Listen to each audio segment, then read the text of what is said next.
Nothing. Light the beam! Light the beam! Light the beam! Light the beam! I hope what you said right before that theme song started, I hope that, even though it would definitely be against FCC guidelines, I hope that made it over the airwaves. Oh, buddy. I thought we had another minute. No, that when that countdown hits 0, that means... Well, my screen's locked. Like, there's no pictures and no nothing. Oh, well, that's a... The LG? That's a great start to the night. Light the beam, because despite what Cap thinks, we are live here on the Thursday night edition of the Sports Cave with Biggest Puma. Everybody's heard "Suck My Richard," you know? Yeah, yes. Thank you. Sometimes there's more value to the mystique and value of not letting the cat out of what you actually did say. Or you can just go right out and say it in a... I'm an open book, man. Yeah, well... Do you have picture? Do I have picture? I have picture, yes. Oh. I am seeing plenty of picture of you and I in this glorious new setup we have with very, very professional podcast equipment now. I am actually seeing that we are indeed live, which means we need to get to it because we've got a lot to get to. Broadcasting once again live here on the north side of San Antonio.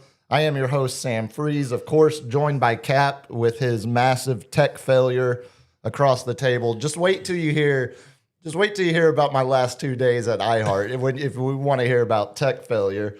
And of course, LG running the command ship and here in parts unknown in the greater San Antonio area, where, boys, we find ourselves 33 days away from the Emirates NBA Cup final. I think I've either gotten Uncle Andy on board, or at least he is appreciating the bit that is the NBA Cup now, because there's no reason in fighting it. It's somewhere in that zone between, like, take for example, Friday night, Spurs play another NBA Cup match against the Warriors. It will only be the 13th regular season, 12th regular season game of the year.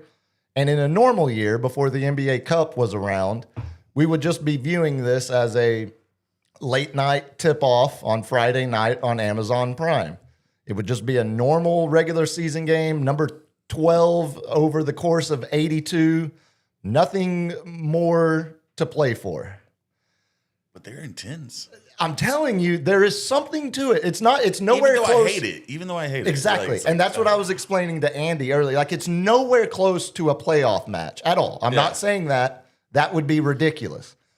But you have to also agree it is a higher level of competition than what the normal 12th regular season game of the season would have been before the NBA Cup was around. So I think, like, you don't have to come around and fully embrace and bow down to the Emirates sponsors and to the Emirates Empire. That's right. You don't. The I'm not Emirates asking. Empire. I'm not asking for that, but I would suggest that the atmosphere in that game last Friday against Houston was pretty fun.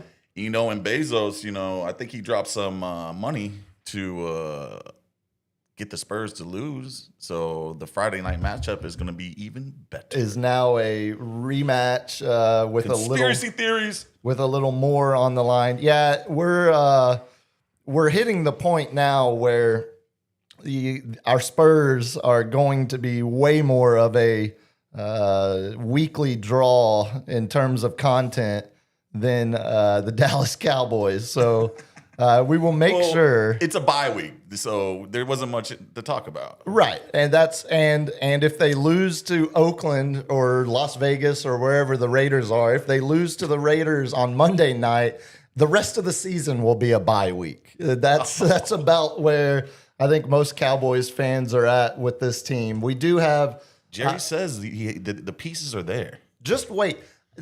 You've put me in an unfortunate position in back-to-back episodes now. I had to defend Jerry at the end of Tuesday night's episode, and damn it, I'm about to defend him again tonight. Buddy. Because there was a part of the Parsons trade that we haven't talked about that has come out this week that we haven't, with all of the tragedy and everything else going on with the Cowboys. We haven't had a chance to discuss some of the other news off the field.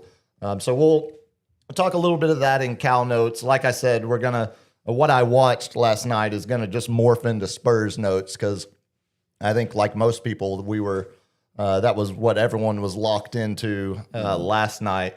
And then, of course, it's Thursday night, so the main seggy will be a full football weekend preview as normal. We've got, I'll tell you right now, this is a bad way to tease the segment.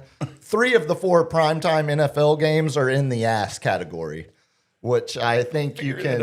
Okay. I think you could take my computer. Yeah, I'm retarded.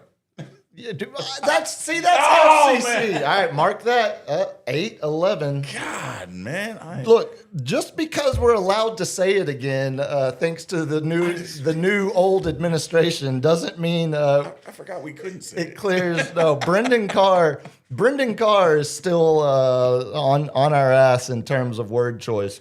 Yeah. It's funny. Whenever I saw Viagra Boys, they drop the R word in multiple songs, but it's so funny to me because I think when you call yourself it, sure, it should be a pass. But it's also, do you remember when Justin Thomas called himself the F word? Not the. Oh yeah. Yeah, he said, "God, I'm such a blank." Yeah. And it was after he missed a putt, and it was the same deal. It was like, but I'm calling myself. It's like, yeah, that doesn't. But you're not gay, man. That still doesn't hold water. If you were gay, pass. Yes, fair. Was I being not smart? Yes. Fair. And completely computer illiterate? Fair. Yes. But are you still a functioning, like, yeah. I think there's some argument to be made on your behalf there. Thank you, producer extraordinaire OG. But we do have a lot to get to. And then, of course, we'll close out with lightning round. The clip we're closing with tonight is only, I would say, it's one of the most Texas clips you're ever going to see. It involves a Valero gas station in the middle of the Panhandle and 3 high school football coaches. So we'll close out with that since tonight I am massively distracted, not by Thursday night football, but my high school is playing a playoff game right now against. Oh, you got the score up? I'm checking it every now and then. They're playing a city that I am not too fond of, so I would love to see Mineral Wells get their teeth kicked in. Mineral Wells? Does that mean anything to you? Oh, I was thinking of General Mills. The only thing I can tell you, the cereal brand. Yeah, that's not quite. The only reason you might know of Mineral Wells, they have an old haunted hotel, the Baker Hotel, that was like a bunch of celebrities in the 20s went there. Like it was, I think Elvis even stayed there. They die all the time. They did. So whenever I was at Tarleton, Mineral Wells was like 45 minutes away, and it was a rite of passage. We would take, like when we would meet, make a new friend or someone that had just, transferred to Tarleton, was playing, pickup basketball with us, anything like that. We would convince them that they had to go see the Baker Hotel in Mineral Wells because it was, you know me, like I'm not a superstitious, spiritual person whatsoever. There was some weird stuff going on. I don't mess with ghosts, man. Well, it's one of the only places. Can I prove they exist? No. But do I want to take that chance? No, man. Just peace. And can you prove they don't exist? Yeah. It's like a double negative doesn't prove non-existent. Like we would take them and you have to sneak in because it's reopened now. It's been fully remodeled. It's not nearly as fun. But whenever I was there, 15 years ago, the whole place was shut down. It was caving in on itself. It's a massive, like 30-story hotel. I mean, it's huge, right? Maybe like 25 stories. But you would have to go in through the basement, and then you worked your way up through the stairwell, just a switchback stairwell to get all the way. But at the very top, it was a ballroom that had an open balcony. Oh. It was like, it was like the penthouse. It's exactly what it was. But when you came in through the basement, you had to come up. You walked right past the elevator shaft where a few mistresses met their demise. Falling down the shaft? Falling down an elevator shaft, yeah. Get the shaft and then go down the shaft. That's correct. See, and you can say that. That's fine. Hey. Somehow. I don't know why, but that's passable. But there was a couple times where we were there where it was like you'd get out on one floor and it'd be 80 degrees, and then the very next floor above it'd be like 40. Oh God! Yeah, and it'd be in the middle. So that's the extent of the paranormal. Have you ever seen a ghost? No, God, no, because they don't exist. Yeah, I will go on the record. I went to a church summer camp. A kid died. There was a little plaque for him in the front office. It's the least they could do. It's the least they could do, and we all heard about it. It was all spooky, and of course, we were all 11. 10, 11, 12 easily years old. manipulable. Of course. And we like, oh, look, yeah, we're all talking about the ghost. And then we go out there and look out with the flashlight. All of us saw something. And it was,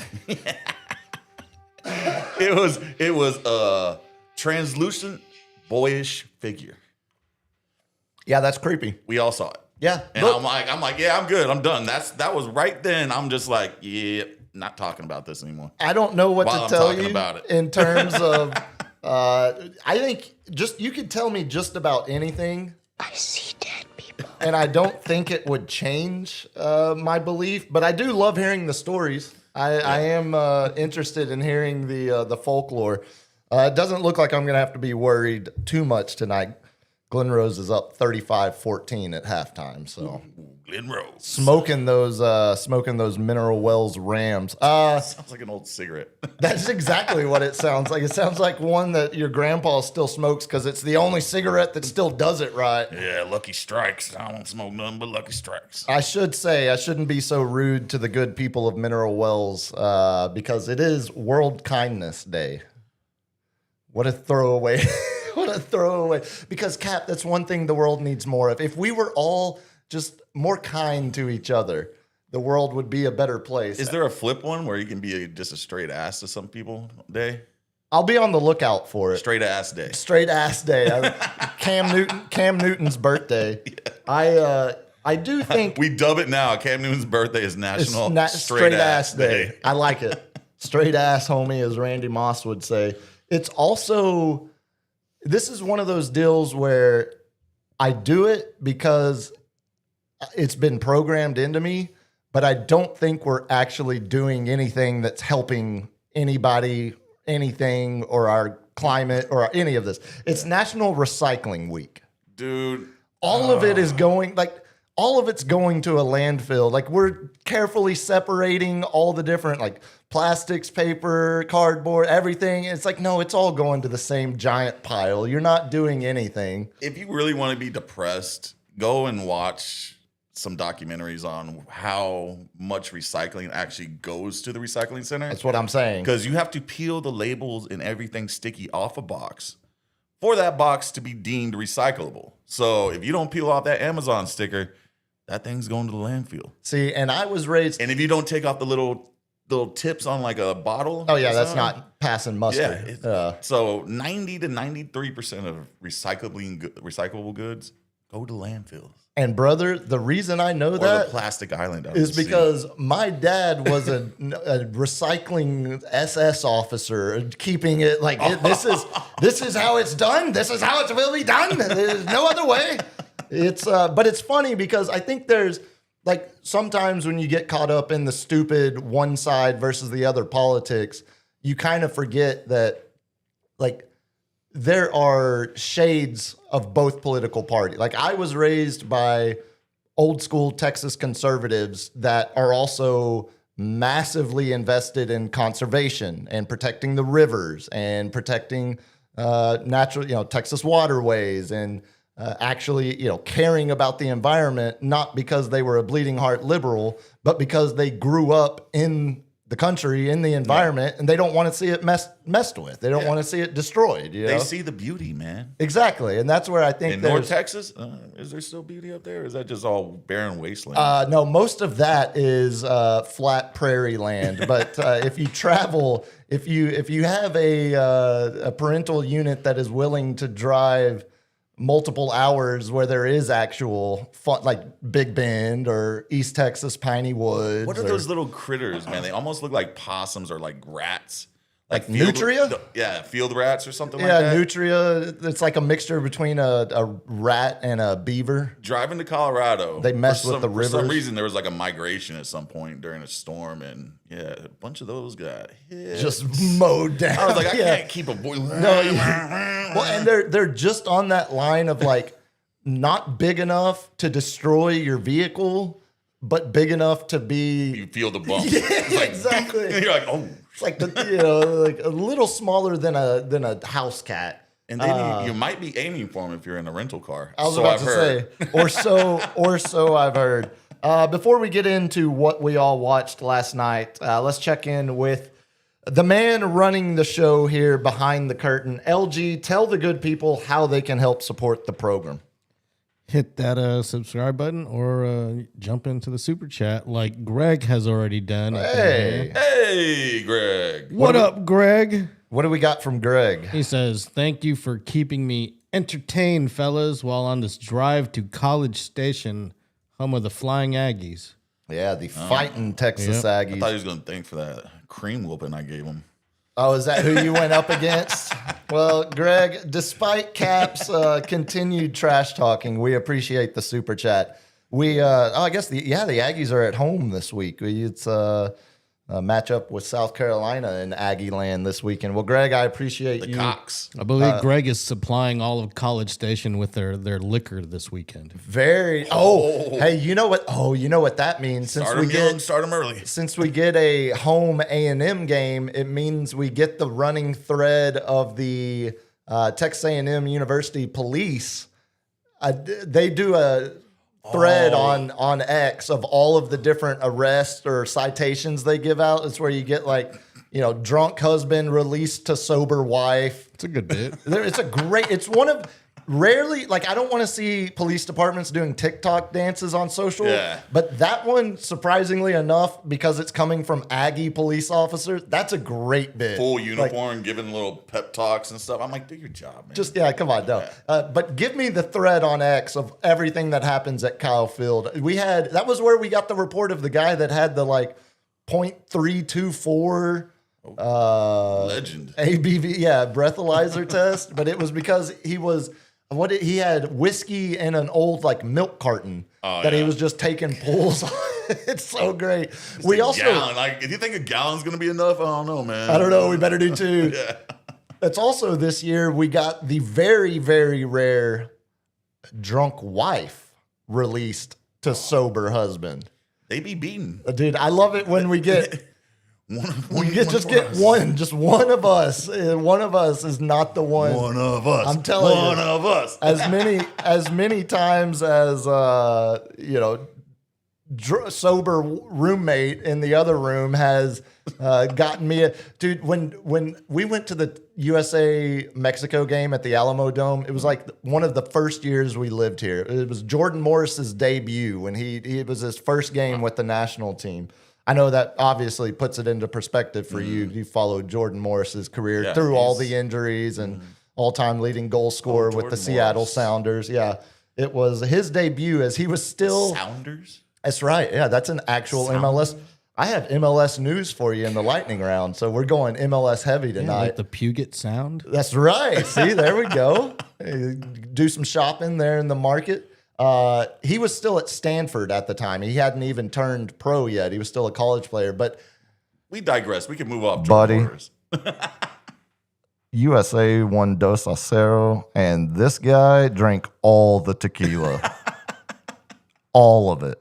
And I was just screaming, 2-0, as we were going through the corridors to get out of the Alamo Dome. Oh, man. Sober roommate was picking me and my old college roommate. Just shaking her not head. married, literal college roommate. Him and I had went to the game, and he's a teacher down in Harlingen now. And I was trying to call Steph to be like, yeah, we're at gate 3, and she's like, I don't know where the hell that is. You got to walk somewhere. And it was before we lived in the neighborhood. Yeah. And so I would call her and I'd be like, hey, we're at this intersection, and then just hang up. And then she'd call back and she's like, just stay in one spot. I was like, okay, all right, well, now we're at this intersection. It was like a half hour. We're moving with the crowd. You gotta, exactly.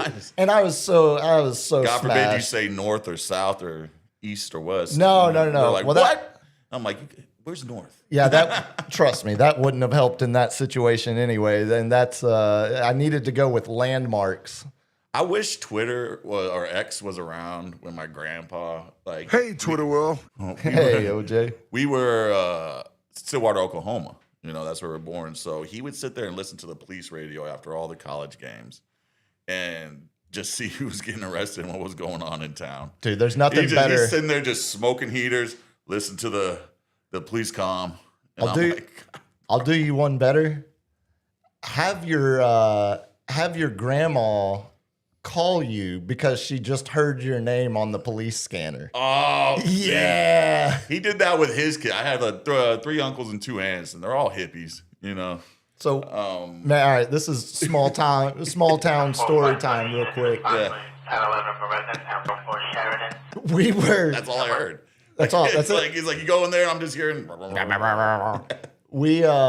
There was one time we very intentionally, my town was tiny. We messed with cops. Like when we would find them sleeping in the car, we had barricades like that we had taken from the city and would set up barrels and barricades around their vehicle while they were sleeping. So when they woke up, had to move it. That's a good bit. It's a great bit, harmless bit, right? Way better than shooting Roman candles. that one pissed almost him off a got little us bit. into some trouble.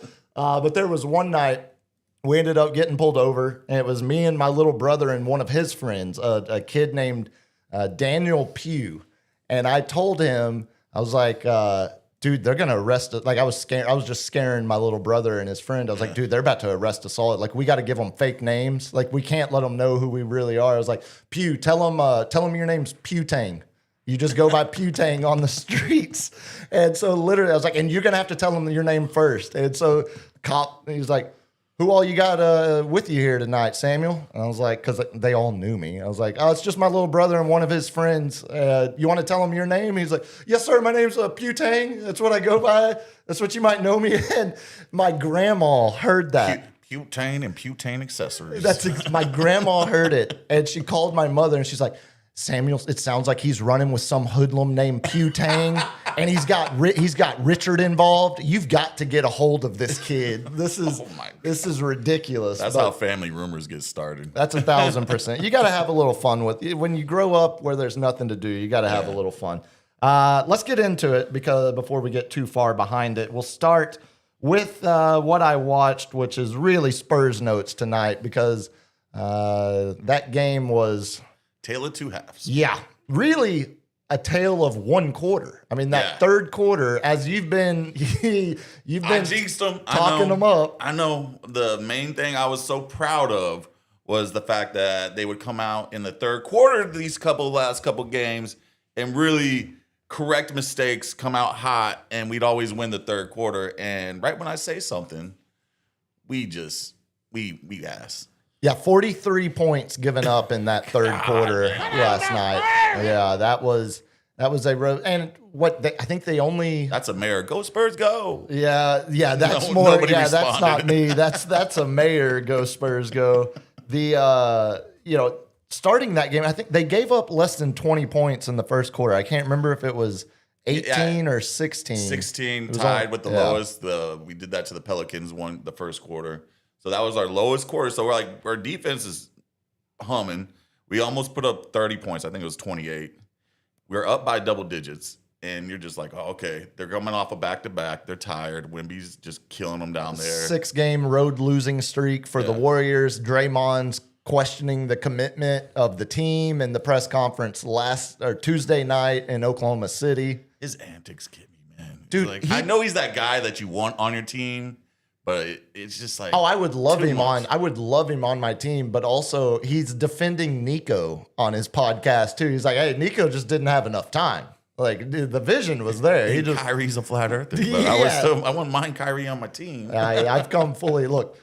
Some of the theories Kyrie was throwing out there shouldn't just be dismissed. I'm saying just a flat earth. That one dismissed. Some of the other ones, let's have a conversation. I was like, "What's your conspiracy theories on Epstein now?" Yeah, no, he's reading the files, baby. Bring them all out.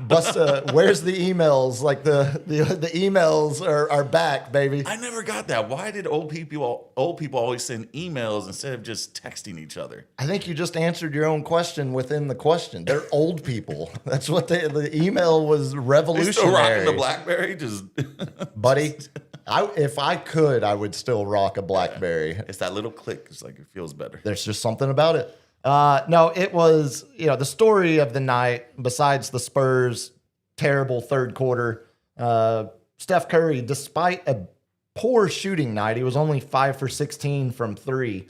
He goes 15 for 16 from the free throw line. Ends up with 46 points, and that's a veteran knowing when someone's arms down, how they can manipulate their body. Even though I think he jumped into a couple fouls. I was about to say, I think if you want to immediately say it was biased officiating, I think there was some of that at times. There were a couple calls that I would agree with you, but what the Warriors did really well last night that the Spurs will have to defend differently tomorrow night, they were able to get a lot of isolation on the Spurs big men on the perimeter. You had multiple times where Wemby was guarding Steph Curry 35 feet from the basket. You had Luke Cornett getting caught in one-on-one outside the three-point line. One thing I didn't notice, did we play a lot of zone? Because I noticed we've been playing zone a little bit. No, not as much. It was more. So it's just coming off those pick and rolls. Because the Warriors 2 to 3 picks. Motion and picks, exactly. You had to stick with them. But they were switching everything, which led to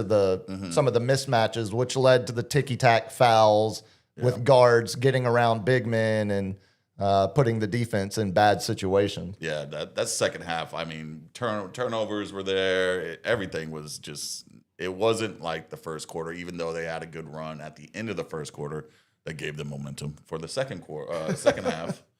But I think it all boils down to Friday night. Home again, which is weird. Like, it's very weird. The Curry back-to-back. and Draymond are roaming around downtown right now. I know. What are they doing? That's what I was – after we get done filming this. Hey, Steph, if you're listening, Give us a shout out. Yeah, after we're done filming this, I'm gonna for show research. You're gonna For show research purposes, hit all the popular spots. I'm gonna hit as many trendy upscale cocktail lounges as I can until 2 a.m. You got a WhatsApp group for all the downtown people. Where's Curry at? That's not a bad idea. Now that the You just Spurs, gotta go hit the hotel bars, man. yeah, I would assume And valets. I feel like they know everything. they know. Those are the people that really know Casino everything. taught me that. Yeah, that's exactly right. It wasn't all bad news, despite the loss for the Spurs. The Spurs did make history. Did you see this? No. What did we make history? Believe it or not, it's the first time in franchise history that two players have gotten a triple-double in the same game. Oh, wow. First time ever. So Wemby and Castle. Area 51. And they got a big write-up on the front page of ESPN. I think it was saw Michael that. Wright. Michael C. Wright had the big write-up about An Steph alien and a Wemby. dynamic duo. And I'm like, Look, lean into it. you could have been like an alien in a castle. Yeah, but that doesn't play into Area 51. It's their Stephon. numbers. Yeah, exactly. 5-1. 5-1, 51. But alien doesn't play into the numbers either. Wemby's name. Yeah, it does. It's Area 51. And Oh. Wemby is an alien. How are we all on the same page now? Oh my, I'm lost still. I'm like, Okay. so I know Area 51 is their numbers, but Area is the alien. So where's the castle? No, that part Is it that doesn't. No. the military base? Is the castle? Well, Castle just gets it because of the number. We don't get a pun on his name. He's not even despite where we're having 23, 10, and 10 last night. It's still the Wemby nickname. It's still anchored. I should say this. Did you hear that random chime in from LG? Yeah. So Tuesday night, as we were sitting here talking about how the one thing I would say the Spurs need more of before the trade deadline. Harrison Barnes. Did you know Harrison Barnes is leading the league in 3-point shooting percentage? LG got us on that. That one, is man. a sniper of all time snipes. Oh, what you call it? Sean Elliott. Oh, Mr. 100% free throw shooting. Yeah, him and Jacob were having some fun with. I will say He's this shooting though. 50%. 50%, yeah. Going into the game. Is it still 50% after last night? I didn't see Well, no, what it was he- during last night's game. Yeah, It that was. 50%, yeah. I stand by what I said. They could still use some more shooting off the bench. Stand but, by my statement. but they do have the highest, the best, most accurate 3-point shooter in the league through 11 games. What this team needs now is just experience. So we saw last Friday the dog come out in a couple of them. We need to see that this Friday because I didn't see the dogs come out last night. You know? Yeah, well, I didn't see the nasty. That third quarter was just so disappointing. You go in. Yeah, that's why you need a veteran person to be like snap out of it. You know what I'm saying? Like, I think this is again though. First of all, we're lucky this wasn't an NBA Cup match. Yeah. I mean, we're lucky we didn't drop. Yeah, we're still leading our group. That's right. I'm gonna continue to lean into this bit, so just deal with it, y'all. I agree though. Like these are games like that last night are where not only is the group going to grow as the season goes along and learn from moments, I also think those are the moments where the head coach Mitch Johnson ends up getting more experience and more. Do you think he has the credibility to just jump down someone's throat? like Pop did? I think He's got those stripes yet? I think the way that Pop has endorsed and embraced Mitch as much as he has, I think that gives him that credibility. That gives him that He's got ability. great motivational Right. tactics. But He's we like, haven't seen a embrace full- like instead of embrace the suck, embrace the difficult. What was it? Embrace the monotony or something like that. embrace the minutia, right? Yeah. Yeah, but not Embrace the boring. not Pop calling a timeout and cussing out Tony Parker in the middle of at half court. See, and I think we'll get that as this group grows, continues to grow together. Now, will that be Wemby taking the dressing down, or will that be one of your more, Steph Castle or Fox or. I think Castle was a little.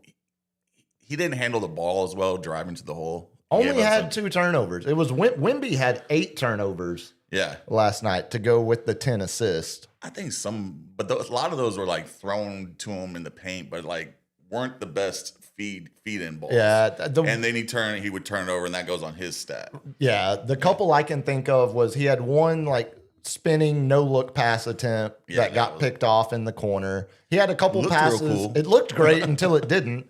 He had a couple passes from the top of the arc, from like the elbow extended, free throw line extended. Where he was trying to make skip passes and they just weren't there. The Warriors are, that's a good team. They are scuffling, they're struggling on the road, but I think it's a team that finished last year 23-8 and started this year 6-1. Yeah, you can tell the veterans on that team know how to break down tape, because even though, what was it? I don't know if it was Vassell. I know it wasn't Castle, but he was like on a break. And instead of taking the short end layup or dunk, he tries to throw a lob, but Draymond Green called it the whole time and just backed up. Let him have the basket and then block the alley. The second, yeah. You speaking of blocks, though, so another good thing to come out of the loss last night, Wemby extended the consecutive game streak with a block. Did y'all see the broadcast breakdown of the measurements and how much ground he covered? So if you missed the game last night, Wemby only had 1 block, but it was insane. Draymond is at the 3-point line, getting set to attempt a 3-pointer.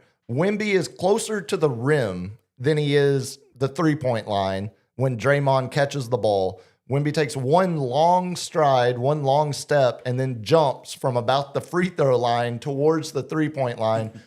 Ends up getting a hand on the shot attempt, and it counts as a block. They went to commercial, and when they came back, they had kind of like this Amazon next gen broadcast where they show you all the distance covered, speed reached, all that. They give you like the video game look. Exactly. Yeah. So they gave us the video game look on the Wemby block. When he touched the ball, his hand and the ball were 11 feet 2 inches in the air. That's insane. That's crazy. That's crazy. But what team or what player could like arc the ball and still have a high percentage chance for a shot? Like old school Dirk would be about the only guy. Curry. Yeah, Curry. Well, at least Curry shooting from a shorter base. Yeah. Like it would have like Kevin Durant.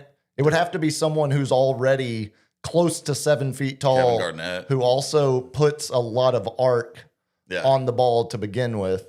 Because that Draymond shot had no chance, despite being wide open. As I said, when you watch, he was leading leading that team in 3-point percentage. He's taken more of them this year. And he's leading beating Steph Curry's 3-point percentage. I think they kind of realize they're gonna have that's what they are gonna have to do. I mean, they don't have the. You used to live for that shot. You'd just be like, let him have that. Now you can't do that. You got to run out on him. The aging process, I think, has forced him to focus a little more on the shooting ability instead of being the dogged defender and ball mover on offense. Because that's the other thing about Draymond.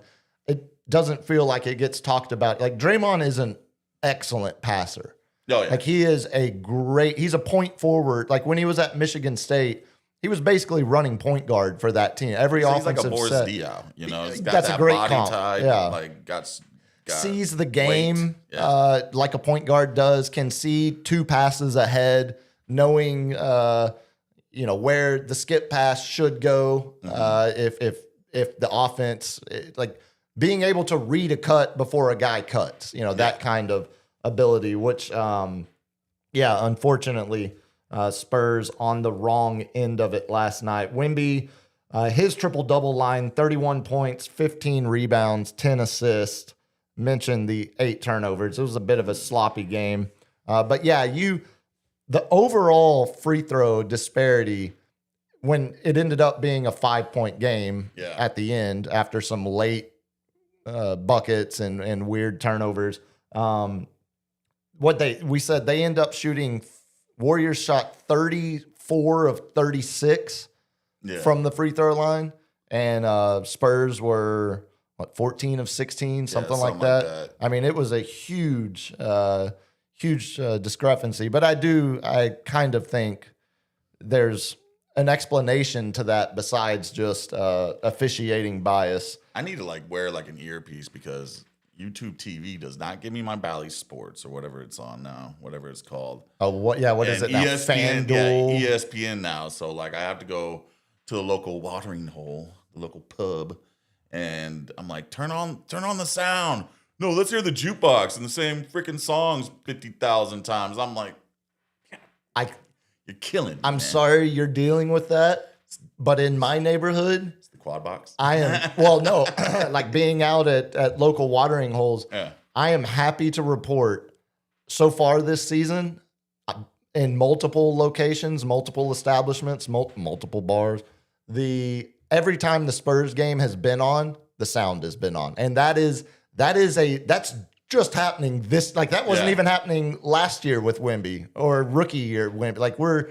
And I got pulled at these bars. I know the bartender. Right. They're like, well, the old man put money in there, and he's not going to stick around to the end of the game. He's gonna bitch. Yeah, he's waiting to hear his David Allen Coe. I'm like, dude, if I gotta listen to "This Is Our Bar," or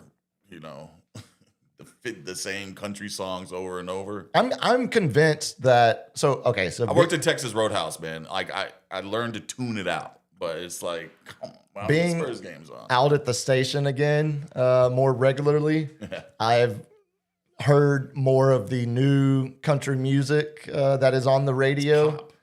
I'm convinced 80% of it is AI generated. It doesn't even sound. It doesn't even sound like a human could have come up with something that poetic. Yeah, let's go with that. Go with that because.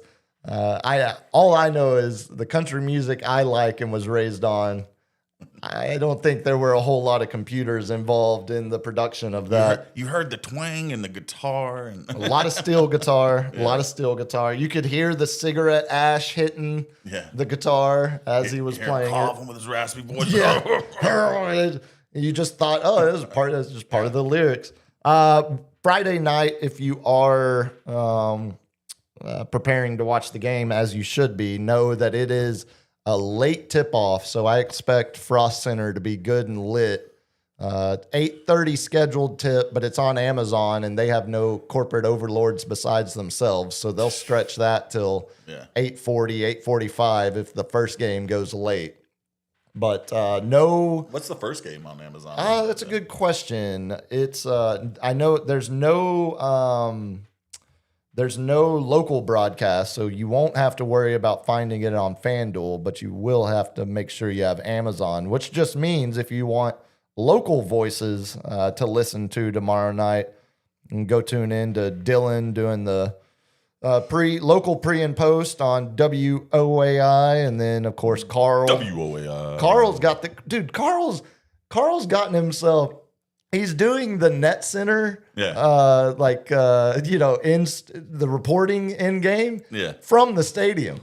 So he's going, he's killing it right now. Carl has got it. He gets to walk around with the press pass. Yeah, Carl has figured it out. And then, of course, Dan calling the game on radio. How's my press pass coming there? It's in the same place it was a month ago. That's on you, buddy. It's actually a good game. Heat and Knicks is the first game. Surprising. Brunson's out. That's right. I just saw that earlier. Switch it. Come on, Bezos. You own that thing. Throw Amazon Prime on, but turn the radio on and listen to your local voices.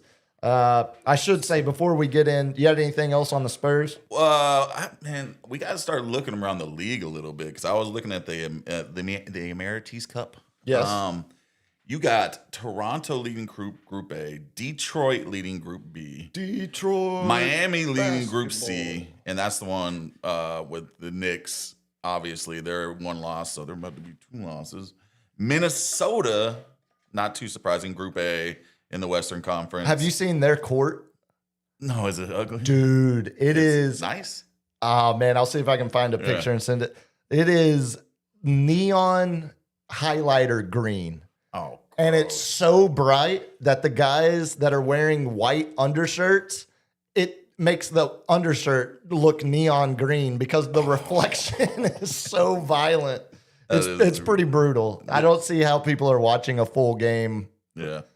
And I don't know how. I guess because you add the points. I was like, Memphis is leading Group B in the Western Conference, time out. but they're 1-1 So because they've already played 2 games. Let's mention that because here's yes, the NBA Cup and my dedication for it it's an absolute bit, but I do believe these games are more competitive than regular games. Okay. Yeah. Part of that also is you saw this in the Spurs Rockets game last Friday night. If a team's up by 10 with a minute to go, they're not running out the clock. Yeah, that's. I did not. I was wondering why that he was going for that tiebreakers are point differential, our point spread of how much you beat teams by. Which also, again, let me just say, like the coach to be like, that was just so unprofessional. But see, here's the deal. It's never unprofessional. That's how it should always be. You should always be looking to embarrass and humiliate your opponent. There's no sportsmanship is a bigger myth than momentum. Sportsmanship is entirely unnecessary. Play to the whistle if you don't want to get embarrassed. If you want to get embarrassed, allow the other team to have a highlight dunk with under a minute left. It's not on them to stop. It should be on you to prevent that from happening. If you want to be upset by it, then do something about it. Play defense. I believe our grandparents listening to the police radio would have a different opinion on it because if you get embarrassed and you're already pissed, you lost the game. And now you're getting embarrassed and somebody sits there and rubs it in your face after the game. A lot of fights. And see, I would argue my grandpa get punched in the face. My grandpa would have come from the era of you play till the game's over, and the game's not over when there's 55 seconds on the clock. You play till it's over. The game's over when you're 30 up and there's 10 seconds. Do they just call it and say, all right, guys, that's it. We're done. We're not going to play the final minute. We're done. It's great. No, it's another one of those. It's funny sometimes when you think about America compared to the rest of the world, okay? Sports is the one place where, of course, yes, we are like our capitalist way of life, like in comparison to day-to-day life to Europe. Yes, it's very clear to see they spend more money on social welfare. They have more government involvement in your life. And we don't. We exclude that. We don't care for everybody. I'm seeing where this weave goes because you ready? You're going far out. No, you ready? Yeah, I'm ready. What do we do? What do we award the worst team in the league with here in America? Well, in football, you get the first pick. Okay. So basketball, we get that sweet lottery. You get more lottery balls, that is rigged. Baseball does lottery now as well. Hockey does lottery now as well because I think that is more fair. But NFL, America's most popular sport by a mile, and still so far behind the times. We award the worst team in the league with a socialist idea that we should give them the best player available in the draft so that it makes everybody better. Because we don't want them to just be, you know what happens in Europe when you're the worst team in the league? You go down a division. Yeah. You're now playing in the second tier where you were playing in a stadium with 50,000 people. Now there's 5,000. Yeah. Like you're losing millions of dollars as a club because you're not getting Premier League money or La Liga money or whatever, Bundesliga. You're getting Wrexhamed. You're literally being judged by your actions, by what you did. Your success is dictated, which again is why you see soccer scores 7-1. Yeah, because they don't quit because it's goal differential that could end up determining whether you're playing in the first division or the second division. Because they have draws, man. Well, we have draws. So does the NFL, which that's some. I was about to say that's commie Europe BS. But I would argue it's actually like it makes you play out to the end. Like, that's the only commie BS thing we do. Yeah. I would say we should do more of or less of that. I mean, less of rewarding losing because we all know how we got Wemby. We did not play to our fullest that year. I'm just saying. We didn't sit there and try to sign free agents to start winning. I'm just suggesting when it comes to sports in this country, we are way more of socialists than the rest of the world, which is ironic in a lot of ways. Like that's one of my favorite things about the NBA Cup is you see teams absolutely trying to run up the score. I think that's how sports should be played. Yeah. And very different, but like growing up for me, like we pressed in basketball the entire game, never stopped. That was who we were. If we were up by 50, if we had 106 points on the board, you're getting the press until the final buzzer sounds. And you know that. And that level of commitment to absolutely destroying the opponent is present in the NBA Cup games. And I kind of love that. Again, I will defend this stupid cup for a multitude of reasons. And I think I'm right on a lot of them. It's a good bit. And I think a lot of people don't realize, like, how many people even know that's the tiebreaker? You already got teams losing by 40 nowadays when that used to never be a thing. And now you want them to go, hey, not 40, but 60. Yes. Embarrass them. There's going to be fights on the court, man. Is that not, are you not entertained? The era of Bill Laimbeer is coming back. And how many people say, I don't watch the NBA. It's not my NBA anymore. I want Bill Laimbeer. Here you go. Here you go, brother. Watch the NBA Cup. I like my Stars not injured. Speaking of the Stars, 7-0 tonight. They ran up the score against the filthy Canadians of Montreal. Like, this is how sports should be played. Old-time hockey? You don't just stop competing when you're up 20 points or Blame 3 Canada. goals. Canada. You want to before we do some Cal notes, I do have to tell you. So yesterday, I've been filling in more and more at Ticket 760. I'm going to be doing it more and more as we go along, especially because as soon as football season ends, Andy's got UTSA basketball, so he's going to be traveling a lot. So I'll be out there every Tuesday and Thursday minimum, and most weeks be out there a day or two in addition to that. So Tuesday was the first day I ran the show completely solo. Oh. Yeah. And it had been a while since, like right now, LG is running our board. Yeah. Like he's controlling the production. He's doing all that. What? It's been a while. Yeah. It's been a while since I've done that. And Tuesday was the first day I did it with no guidance, no one else in the room with me. And to make matters worse, Andy was on location, so he wasn't even in the building either. Oh, so it's just me there. We got dead air. Right, exactly. I'm praying nothing goes bad, praying nothing gets dropped, destroyed, dead air, any of that. Long story short, smooth, flawless. Just like riding a bike again. I've still got it. No issues, all right? Still got it. So flying high as hell. Uncle Rico over here. Yeah. Flying high, metaphorically high as hell, not literally.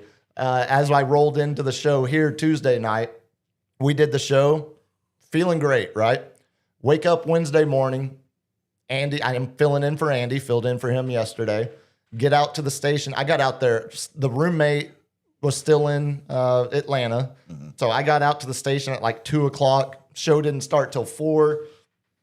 I'm making some notes. I'm, feeling great, talking to the sales AEs, trying to get us some more money, trying to get some, we've got some endorsements potentially coming down the pipeline for 2026. Love that money. That's right. So we're greasing the wheels, feeling great about things. Then I'm sitting in the studio. Time keeps going by, getting closer and closer to 4:00. And I start to kind of realize, I think I should be hearing the station by now. It's really quiet. I had the TV. I had it on Food Network. I'm sitting there watching Bobby Flay's Christmas Showdown or something. And I've got the volume on. And 3 minutes before 4:00 yesterday, I talked to Shane, the guy that's running the board. And I'm like, Shane, I think I should be hearing something in here by now. And he's like, wait, what do you mean? You're not hearing anything? I was like, oh God. Like the tone in his voice, like, panic. And it was like, whoa, no, that shouldn't be happening. Like, yeah, no, something's wrong. First 40 minutes of the show, we weren't on air. We didn't even get on till like 4:37, and I'm throwing my geriatric millennial emo attitude around. Like, F this, I'm just gonna go home. I'm not doing it's nothing's working. This is making me look bad. Right. Like I promoted 4:00 sharp. I'm not even, we shouldn't even do the show. Just throw it to network. We eventually, I'll give Shane, we deemed him the Keldon Johnson of the ticket yesterday because of how even kill he was through all of it. Like Keldon was the same guy in press conferences when they were losing as he is right now. Yeah. It's even kill, great, consistent attitude. Yeah, like I always said, like if you run around with your head cut off, you're gonna cause chaos. But if you walk around smooth and confident, like this is when I was a waiter, I was like, even though you're busy and slammed and in the weeds, it won't feel that way. It won't feel that way, and it won't look that way. More and importantly, and people around you will start being calm. Yeah, well, I was throwing stuff. I almost said GD on air because, like, when we finally got it work, I go, God, oh man, we are back. Gosh darn it. Dad, nabbit. Yeah, it was a bit of chaos yesterday, but I had 7-8 people texting. So was it just ads just going back and back? So we ended up playing. So you have, like when you hear Cowherd or Gottlieb or any of that during the day, that's just the Fox Sports radio. Oh yeah, they're replaying it. So we have that live feed at all times. So we were just playing that while we were trying to figure everything out behind the scenes. So end up getting the show done off at 6:30. Andy had UTSA. He had no issues with his broadcast because he was remote, because he was in San Marcos at Texas State for the game. So no issues there. Flash forward to today. Yeah. I get there. I'm telling Andy everything that happened yesterday. And he's like, well, everything looks fine on my end today. And I'm like, great, good. I hope it doesn't, nothing to worry about. So what was the problem? A cord kicked or just something needed to be resetted? So basically, something had gotten routed like my computer to the wrong thing. At the beginning of the show. To tie it back into the tech issues. Well, and LG gave me a stern look like, just give it to me. Just Andy didn't wait till 3 minutes before the show started to alert somebody that it wasn't working correctly. Maybe that's what you do when you first get in there. That's correct. And Andy alerted people with about 15 minutes before the show started. It happened again. Oh, buddy. But because they had already fixed it yesterday, they knew what to do. But the hamsters are dying in the wheel. There's a ghost in the machine. Yeah, there's Bring something. Bring it full circle. There's something going on, but I'm back filling in for Andy tomorrow 4 to 6 before we get cut off for a college football game. Not UTSA, another game they're running. So hopefully tomorrow it's not full on chaos. Sailing. Yeah, we'll see about that. Check that sound there. Yeah, we'll see about that. Let's do some Cal notes before we get into our main football market preview. 9:01. Let's do some Cal notes. I want me some glory hole. That's right. Did you see the Jerry caught some heat last week because I think it was a Wall Street Journal article. He potentially has hit another massive glory hole, like in the Wildcatter, Landman, Oilman sense of the word. He still has some dikes out there. Oh, big time. I thought he cashed it all in for the Cowboys. So he did, and this new one it's his biggest.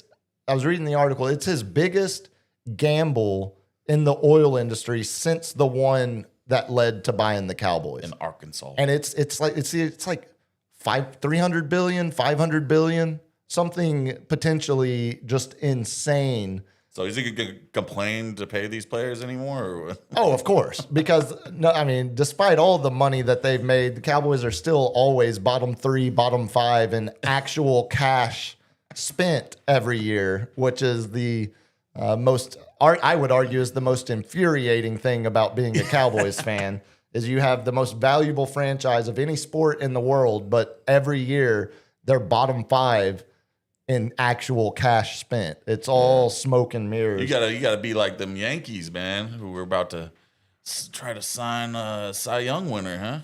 Which one, Skeens or Scooble? Skeens. I've got the Cy Young talk here in the lightning round. Yeah, we'll talk more about that. Somehow, the Cowboys are 3.5-point favorites in this game Monday night. Because it's the Raiders, man.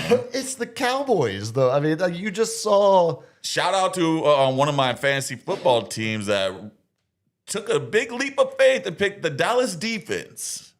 I saw that on the line and I was like, What? I was like, you dummies, dude. Like, don't pick Is Brock Bowers out? I know Ashton Genty hasn't done anything, but here's the game. He's done a little bit, man. A little. But when you're going against the worst defense, he's going to do a lot. Yeah, I'm not so sure I have that level of faith to. The worst passing defense in the league. Okay, I guess we could start there. The defense is at least going to look very, very different than it has all year. In the sense, I'm not saying results wise. I'm not anticipating just personnel-wise. Personnel-wise, we are obviously the debut of Quinnen Williams, the debut of Logan Wilson. Both of them immediately are the best on the roster at their respective positions, which also means it'll be curious to see what the snap counts, snap splits are amongst the defensive tackles with Quinnen, Kenny Clark, and Osa. And then more importantly, where I think you could see some level of, if they can just get back closer to average, that would be such an improvement. Yeah. And seeing it in the linebackers group now with Logan Wilson coming in, pushing Kenneth Murray potentially off the middle spot, more of a run and tackle, basically what Shamar James had been doing.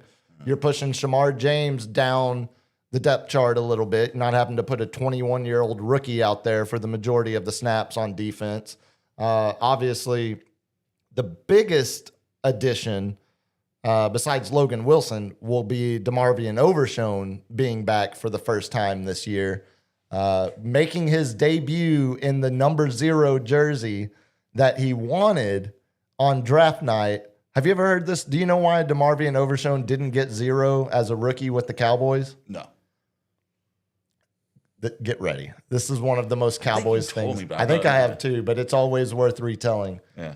Jerry wouldn't give number 0 to DeMarvion Overshone because the mascot Rowdy. Yeah, the mascot.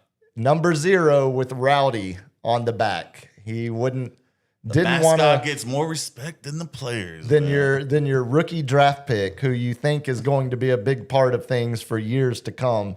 But you do see, he's going to be on a snap count. Talking about Overshone, you're not going to see an immediate rollout to what his full role potentially will look like by the end of the year. But again, if you're telling me we're seeing less Kenneth Murray Jr., less Sanborn, less Shamar James, because we're going to see more Logan Wilson and some level of DeMarvion Overshone, just in a personnel upgrade, that is massive. Yeah. Will it lead to any massive changes for the trajectory of the season? I don't really think so. I think the most optimistic Cowboy fan would tell you they don't think so.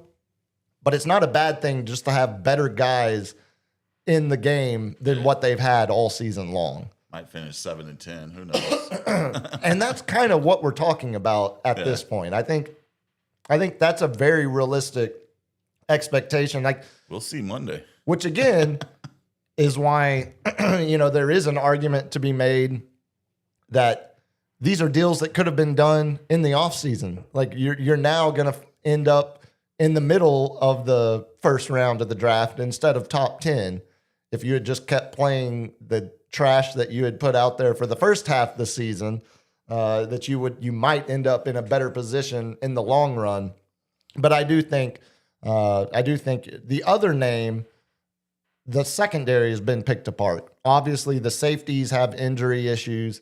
It does sound like Trayvon Diggs is going to play again for the Cowboys this season. They are talking about him being off IR in 2 weeks. They got to play him.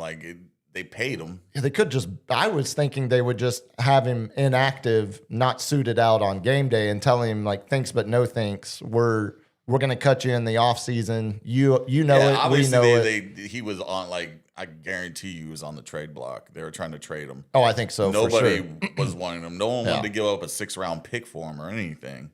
So might as well get your money's worth. And it sounds like that's what will end up happening. So it'll be Trayvon Diggs potentially getting torched by some of these late season opponents again. But the other name to look for, Siobhan Ravel making his debut Monday night, the cornerback they took early in the draft this past April. He had the injury late in the year at East Carolina. Thought he would be back sooner than this, but it's lingered this far into the season. But he is finally making his debut Monday night and just having kind of like the linebackers, having any capable bodies instead of guys that you're plucking from practice squads of other teams or guys that you're literally pulling off the street 2 days before a game because you need someone to play cornerback. At least they are getting some guys back that you can put some level of faith in. That they will potentially make a difference to the overall defense. But we talked about it Tuesday night, looking at the rest of their schedule through the rest of the year. If they don't win this game, it gets ugly. Yeah. It gets real ugly. And then I can see 4 in a row they've already lost 2 in a row. Yeah. This would be 3. Yeah. And the next 4 games, they're not going to be favored in. Does the first-year coach get a first-year bye? I think with Jerry's record, yes. Well, and with everything he's dealing with right now off the field, having a player die at his own hands during a season, I don't think I will. And I almost sent the clip to LG. We played it on the radio show yesterday. I do think there is a lot of value to having a players coach like Shoddy around the guys in a situation like this with Marshawn Nealon's passing. Because in the press conference, if you missed it, I would suggest he did finally, they're all back in the building now because they were on bye last week after it happened. But they're all back together in the Star. And Shoddy gave his first press conference directly talking about Marshawn Nealon's passing. And it was 37 minutes of an authentic human talking about loss and talking about family and brotherhood and caring and love. He's an adult, like I said, everybody's been affected by this. But he's also, I think I probably fall a little more he's a straight empath. He's a guy that cries, is not afraid to cry, shows emotion, is very open about showing emotion, is believable. It doesn't feel like a con artist like Brian Kelly calling the LSU football team his family. It feels different than that. It feels like Shoddy does he's not have a used car salesman. Exactly. Exactly. And not saying anything's wrong with used car sales. My dad hates when I say that. Oh, because he was a used car salesman for you. I worked at a used car lot for majority of college. The best people in the world. Love them. But you're right. You have a point. No, I do.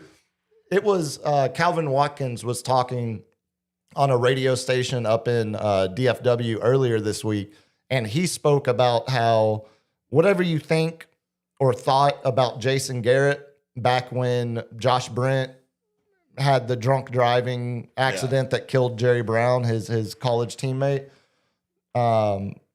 no matter what you think about Jason Garrett, the coach, to a man, everyone in that organization spoke so highly of how Jason Garrett handled the locker room as the team was going through that. And it's Calvin Watkins, writer for the Star Telegram or Dallas Morning News, was talking about he can see a lot of similarities in the way Shoddy is handling the room right now, guiding the team through this tragedy in the way Garrett was. Now, granted, all of this to say, I don't know what they're going to look like come Monday night. They hadn't, think about this, they hadn't practiced all during the bye week. Yeah. And because of this, they didn't practice the first 2 days of this week. They held team meetings. Yeah, they get the first, but they get an extra day because Monday. Because of Monday, right.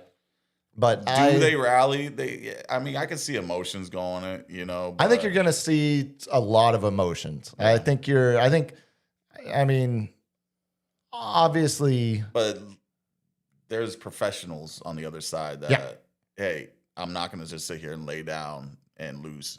We're going to play the game. We're going to have respect for the game is the main thing, Yeah, and it's also a Raiders team that themselves are looking at the rest of their schedule thinking, if we don't get this win, where are we getting another one? I mean, it's a desperate Raiders team to not get totally embarrassed by the end of the season. And this is a game they definitely feel like they can win. Only other thing on Cowboys I had, this is where I defend or I give Jerry some level of credit after defending him on Tuesday night's episode from your unnecessary attacks. Unnecessary? Come on, man. Completely inaccurate. Accurate. Did you see the reporting on the poison pill that they put into the Micah Parsons trade? Oh, yeah, they can't trade him to NFC East team. So they can. They can, but they're going to. They have to give the Cowboys their 2027 first-round pick. Is it worth it? No, the trade should have never been done. But again, I will give some level of credit to Jerry because Jerry knew the Eagles at multiple times have tried to trade for Micah from Dallas. He saw what happened with Saquon going to the Eagles in division. Yep. And then the ultimate, that's just the ultimate finger in the eye. Then we go win a Super Bowl. Yeah, it doesn't feel good. I'm sure that doesn't feel good for a lot of Giants fans, especially also when you consider the head coach lost his job, but the GM that on Hard Knocks convinced the owner, we don't need Saquon anymore. He's dead weight. We need to move on. But you got Scatterboo now. It's also the same GM who gave Daniel Jones all the money in the world and then moved on from Daniel Jones. Yeah. And that guy. That crazed maniac. Oh, I love that picture. The GM needs to go in New York. But we should also say, in fairness, if the Cowboys trade Kenny Clark within the NFC North, then they also owe the Packers a first-round pick. That's not going to happen. No. But they had to match tit for tat. They'll sit on that contract. Of course, yeah. And they can get out of it. What they'll do is they'll probably tell Kenny Clark he has to restructure at the end of this year, and if he says no, then they'll cut him with no dead weight left on the deal. Because that's also when you bring in, we talked about this when they made the trade, Kenny Clark, Quentin Williams, and Osa are now $64 million between your defensive tackles. Like that is a lot of money. Untenable, unsustainable. But yeah, I'd say the thing I'm most excited for Monday night is seeing how the new guys on defense are integrated, how the snap counts get shared, who loses time, who gets paired together in the linebacker groups. That there is at least some authentic, real excitement about seeing that. And I do think they can still score. Despite their road woes offensively, their worst offensive games have all come on the road, excluding the Cardinals debacle 2 weeks ago. I think they can score against this Raiders defense. So all that being said, we do have to make picks tonight. Yeah. So be thinking about it as we talk about the rest of the games here. You want to start with your Niners? Who do they have this week? Speaking of people coming off of injuries, one Brockthaniel Purdy is coming back. I saw that. We have And guaranteed. Pearsall is looking like he's going to play as well. Yeah, that's a big one. Yeah. So, I mean, obviously getting your quarterback back is big. Kittle said it best. He's like, we have to lean on our veteran offense because it's nothing but rookies on our defense and second-year guys. And they're doing as best as they can do being thrust in the situation that they have without the leadership of the all-world Fred Warner. They have to put up points. That's where they are. They're kind of Cincinnati Bengal in it right now. It's like, hey, we got to put up 30 to guarantee us a win. Like we expect you guys to keep it under 30, but that's about it. So who is it this week? I didn't have it in front Cardinals. of me. Oh, that's right. That's Division right. game, baby. Division game. It's a big division week for the NFC West. The game of the week is Seahawks Rams. Man, you got the best offense in the league versus arguably the second best defense. If I put them behind the Broncos, I don't know, maybe. It's close. It's debatable, at least. Yeah. You could make a solid argument one way or another. Yeah. But we just got to see where it's go. Everybody knows the game plan for us is, everything runs through McCaffrey. So looking at that game, it is a 3:05 start. San Fran, despite the news of Purdy coming back, San Fran only 2.5-point favorites. yeah. Dallas is a bigger favorite against the Raiders than San Fran is against the Cardinals. That doesn't make any sense. I don't like that. That's stupid. Why do the Cowboys get any respect like that? I hate this team. Yes, thank you, Jets fan. Like that poor kid.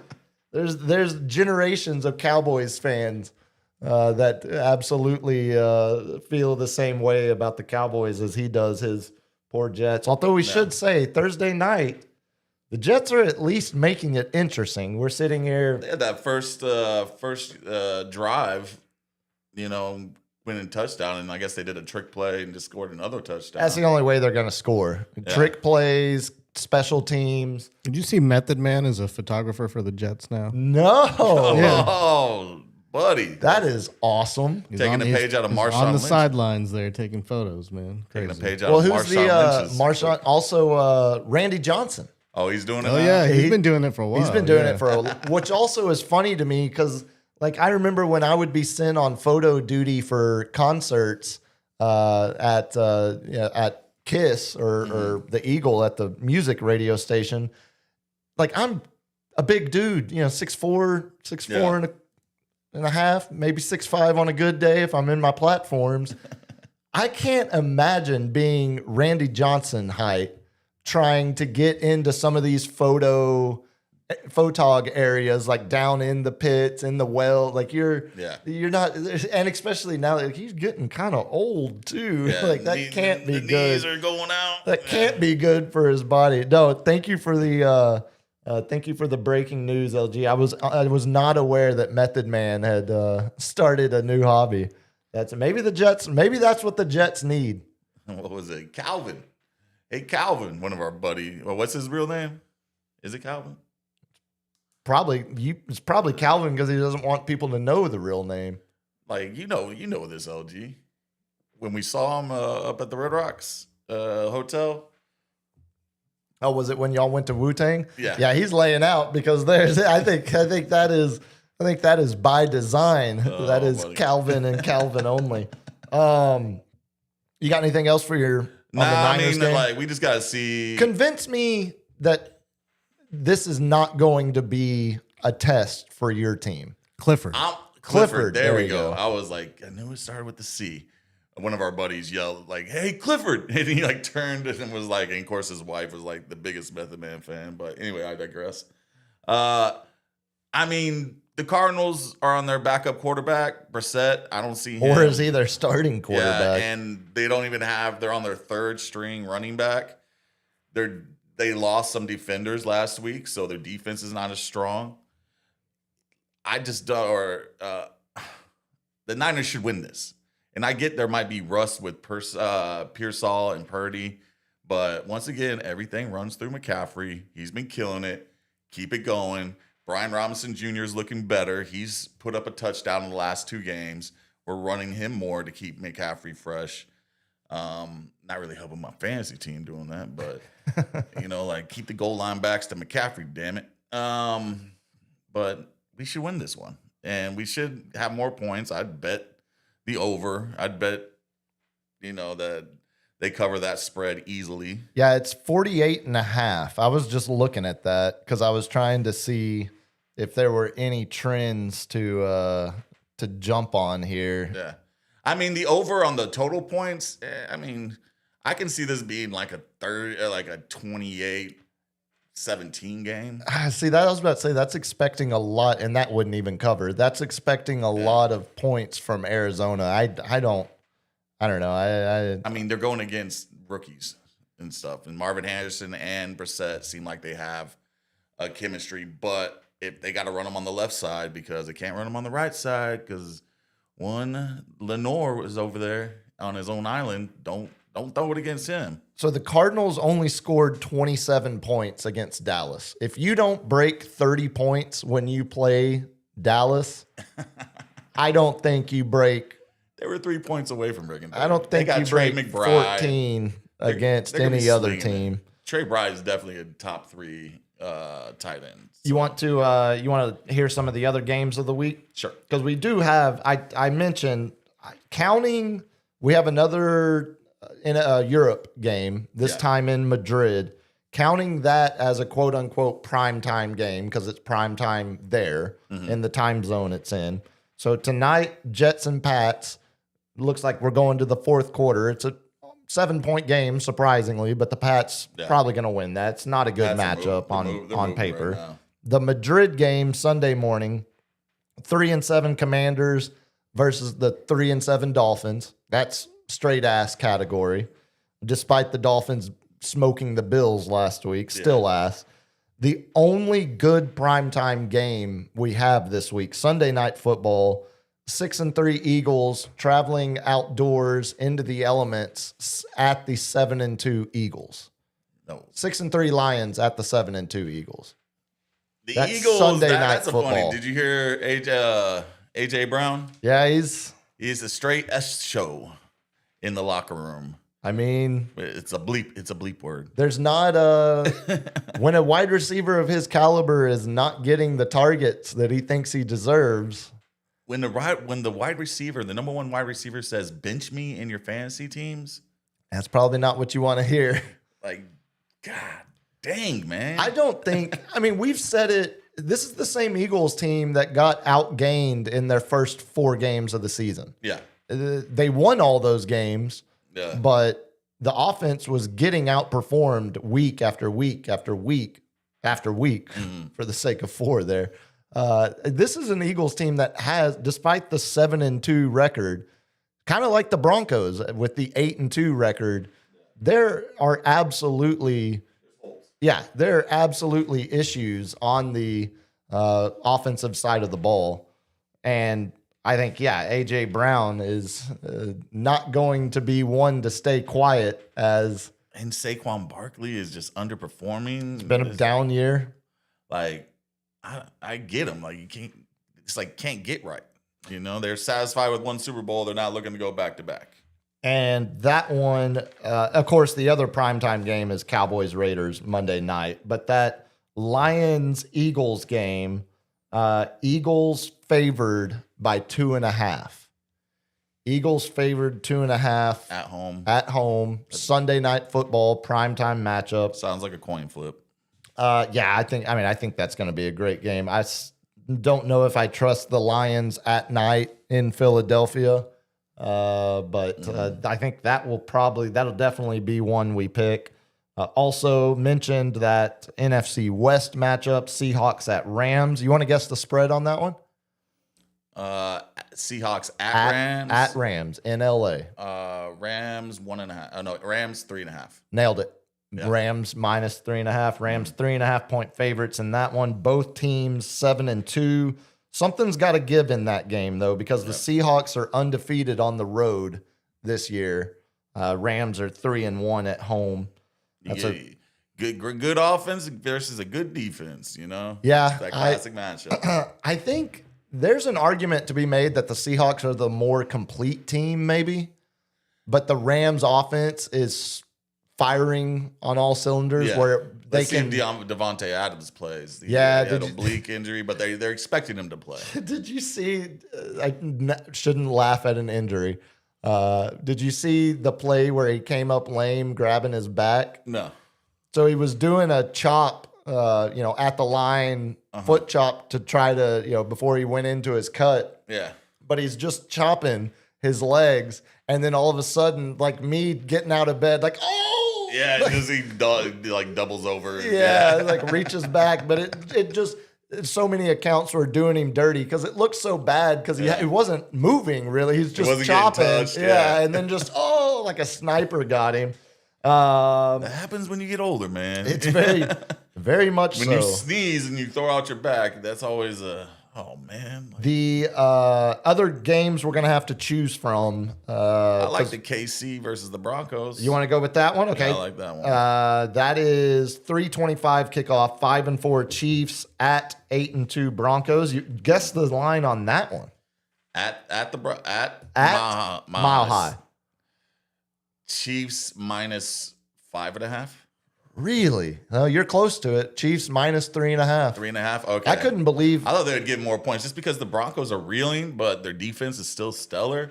But Bo Nix, man, talk about someone who's like probably hurting all the Vegas betting, the guys who make the spreads, just hurting their brain, being like, which Bo Nix are we gonna get? Yeah, what do I make of this team based on Bo Nix inconsistency?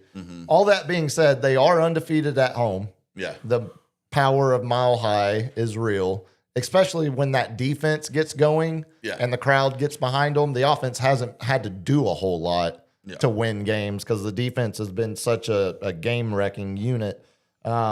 Chiefs only 1-3 on the road, but coming off their bye week like the Cowboys are. And the Chiefs coming out of a bye is usually a dangerous, dangerous team to go up against. And honestly, yes, the Chiefs get calls. We all know that. But I don't see the NFL not edging them into the playoffs somehow.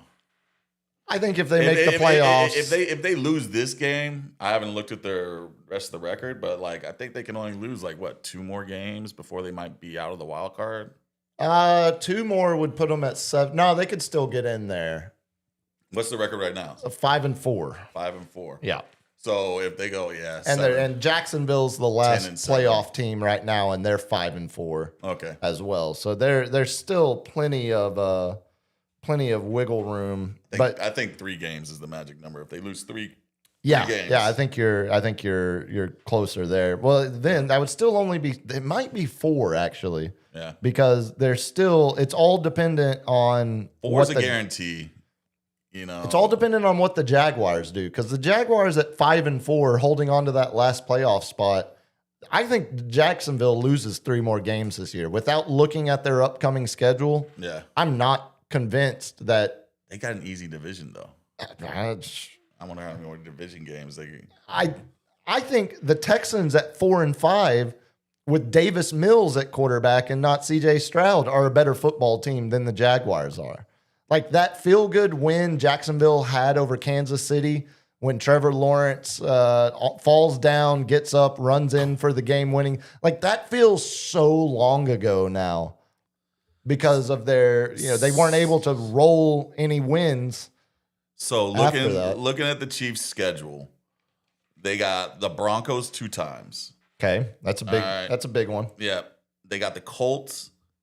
These are the games that they could lose. The Chargers again. And that's it. because then they play the Raiders, the Titans, the Texans might be competitive. Who knows? That's a shot thing.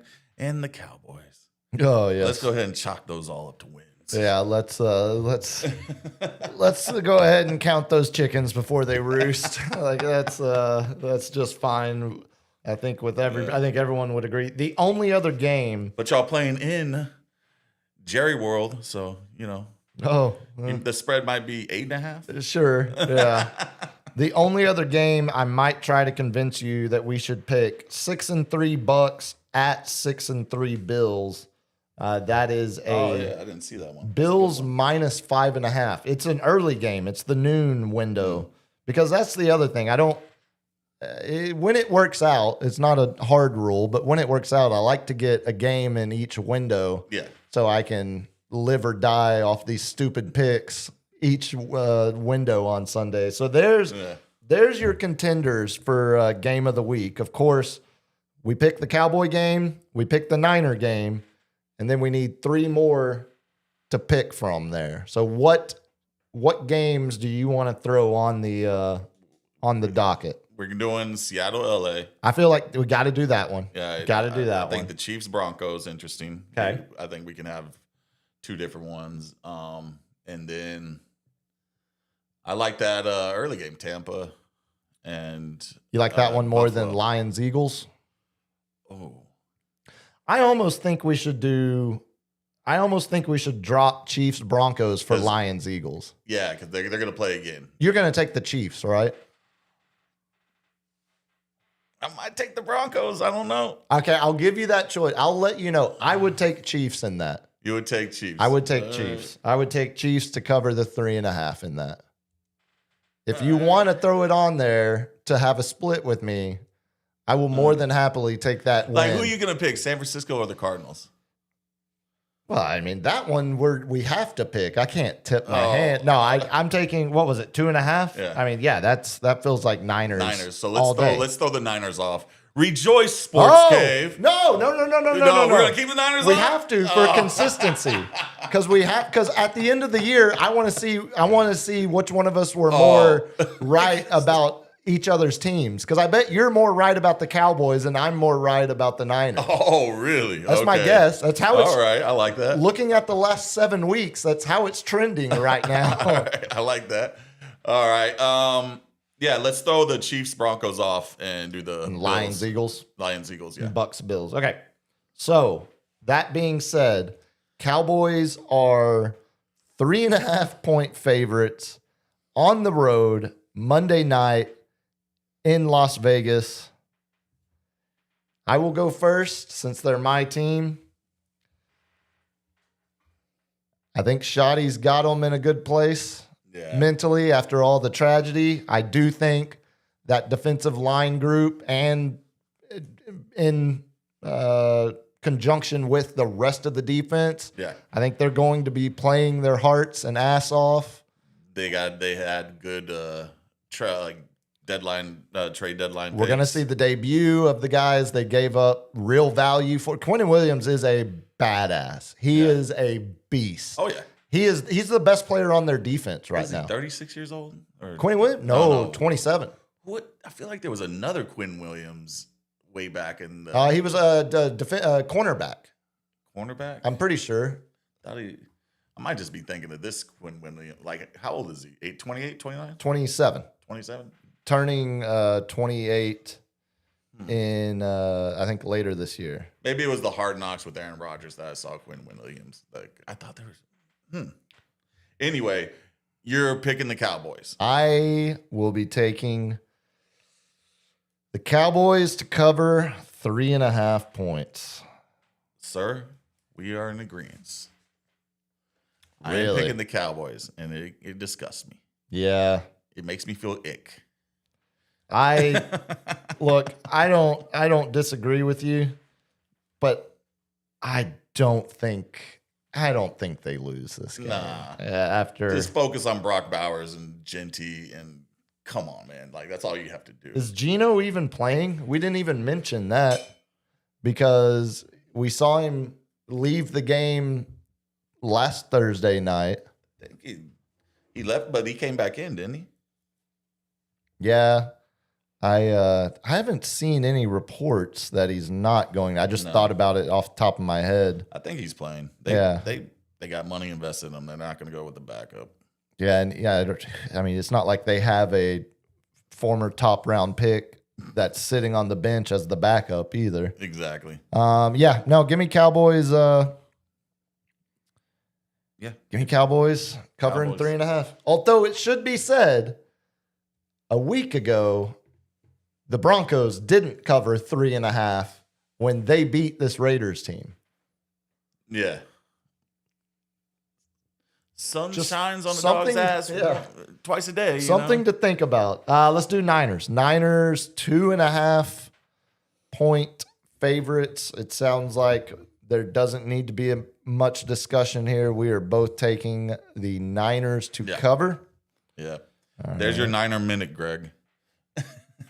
Yeah, I'm telling you, we're going to be doing. Your Niners are going to hang around, but as the Cowboys, if the Cowboys lose this game Monday night, it might be a Spurs hour to start every episode, and we'll do well. Thank you, Gina.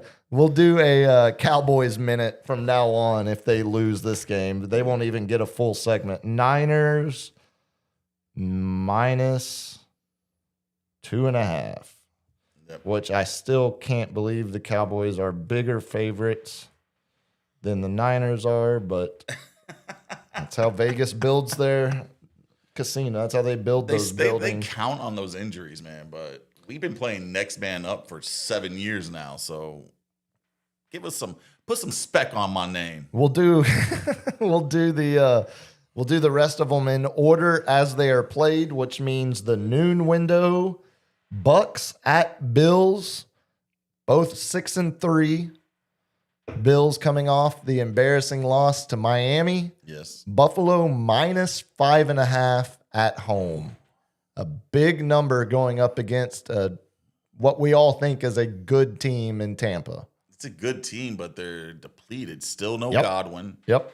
So all you're really facing is Ibuka and Bucky Irvin. Bucky Irvin's gone. Bucky Irvin's out? I thought he was back at practice this week. I have not seen anything that says. Let me. Yeah, that might be the determining factor. Doubtful. Yeah. So he's not going to be on the field. You're going to have White in the backfield. It's going to be Kate Otten and Ibuka. There's a lot of Kate Otten last week. Yeah. I got to go with the Bills. They're at home. Covering. All they need is a touchdown to cover. Yeah. Lock it in. Bills minus 5.5. I've been wrong on Tampa many a time. Not so fast, my friend.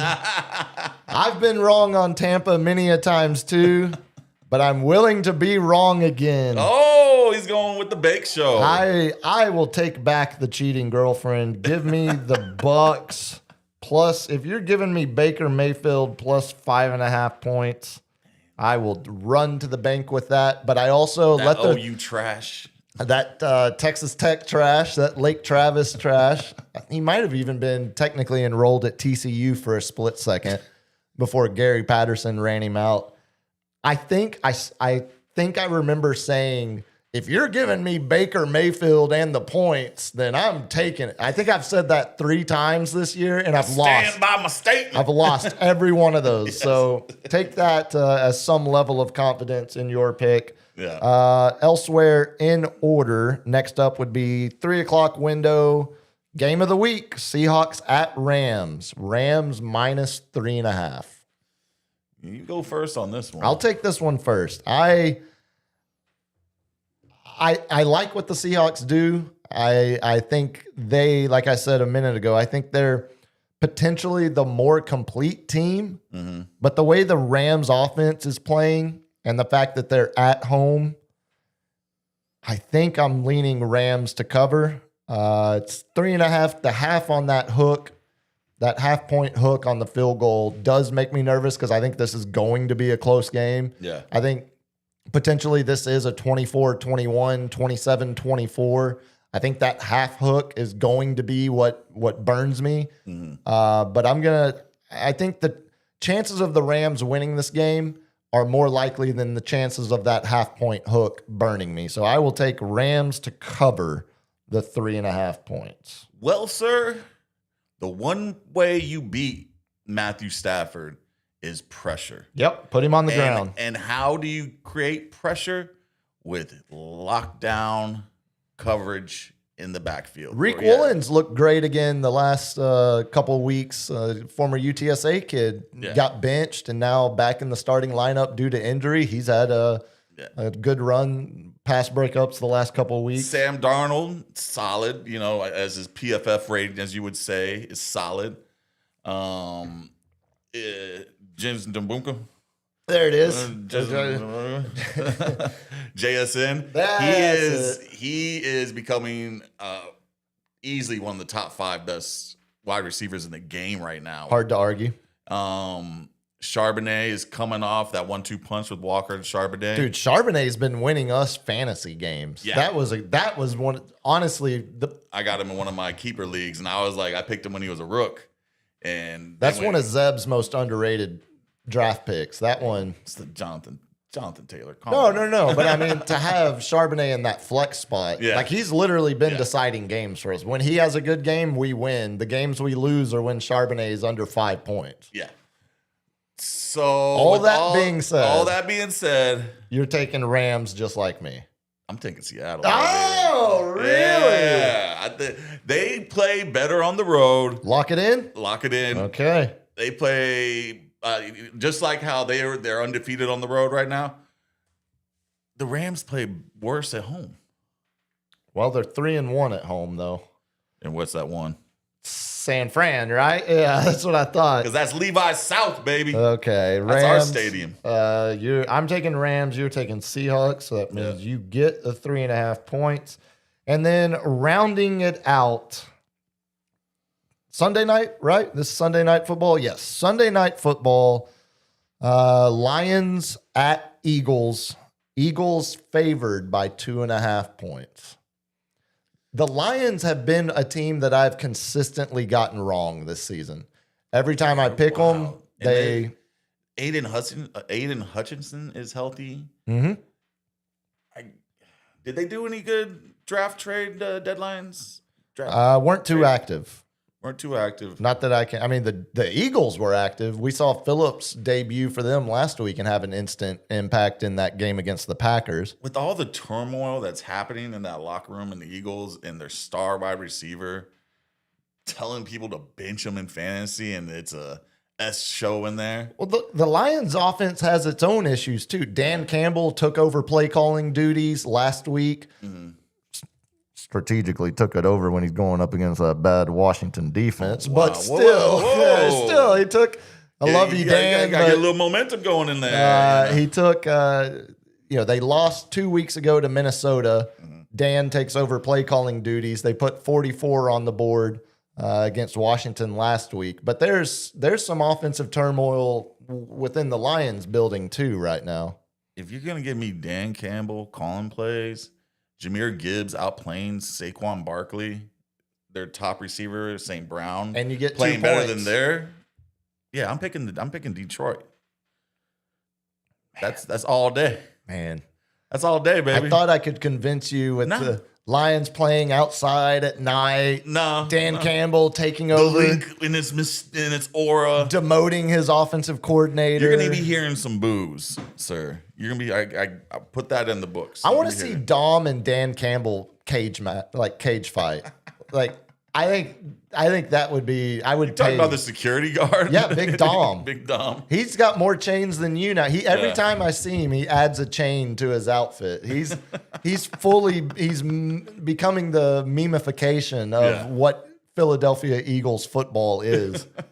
You're taking the Lions. I'm taking with the the points. Final answer? Final answer.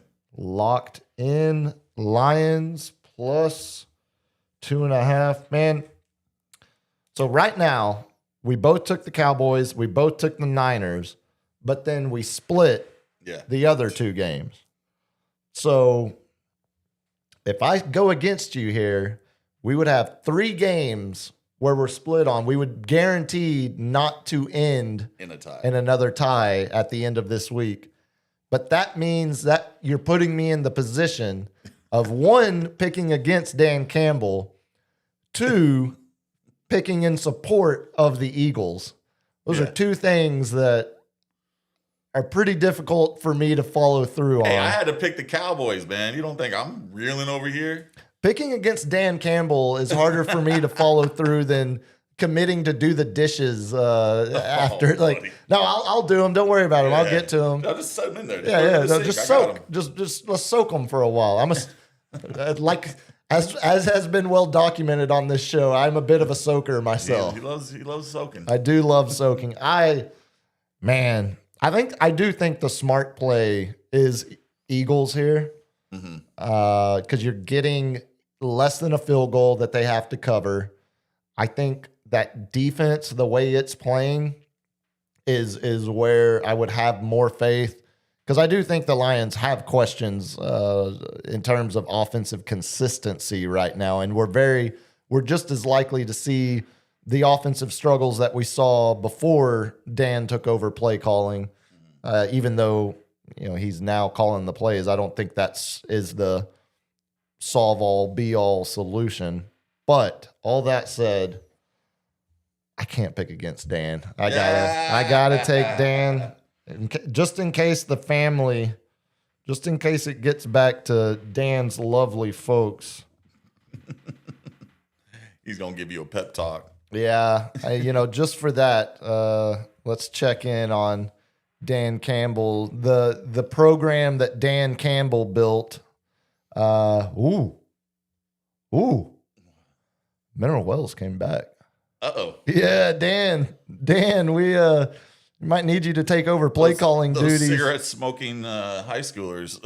Yeah, might need Dan to take over play calling duties there at Glenrose. Okay, it's over, but it ended up being a little closer than expected. Mineral Wells ended up scoring 34 points. I don't like that.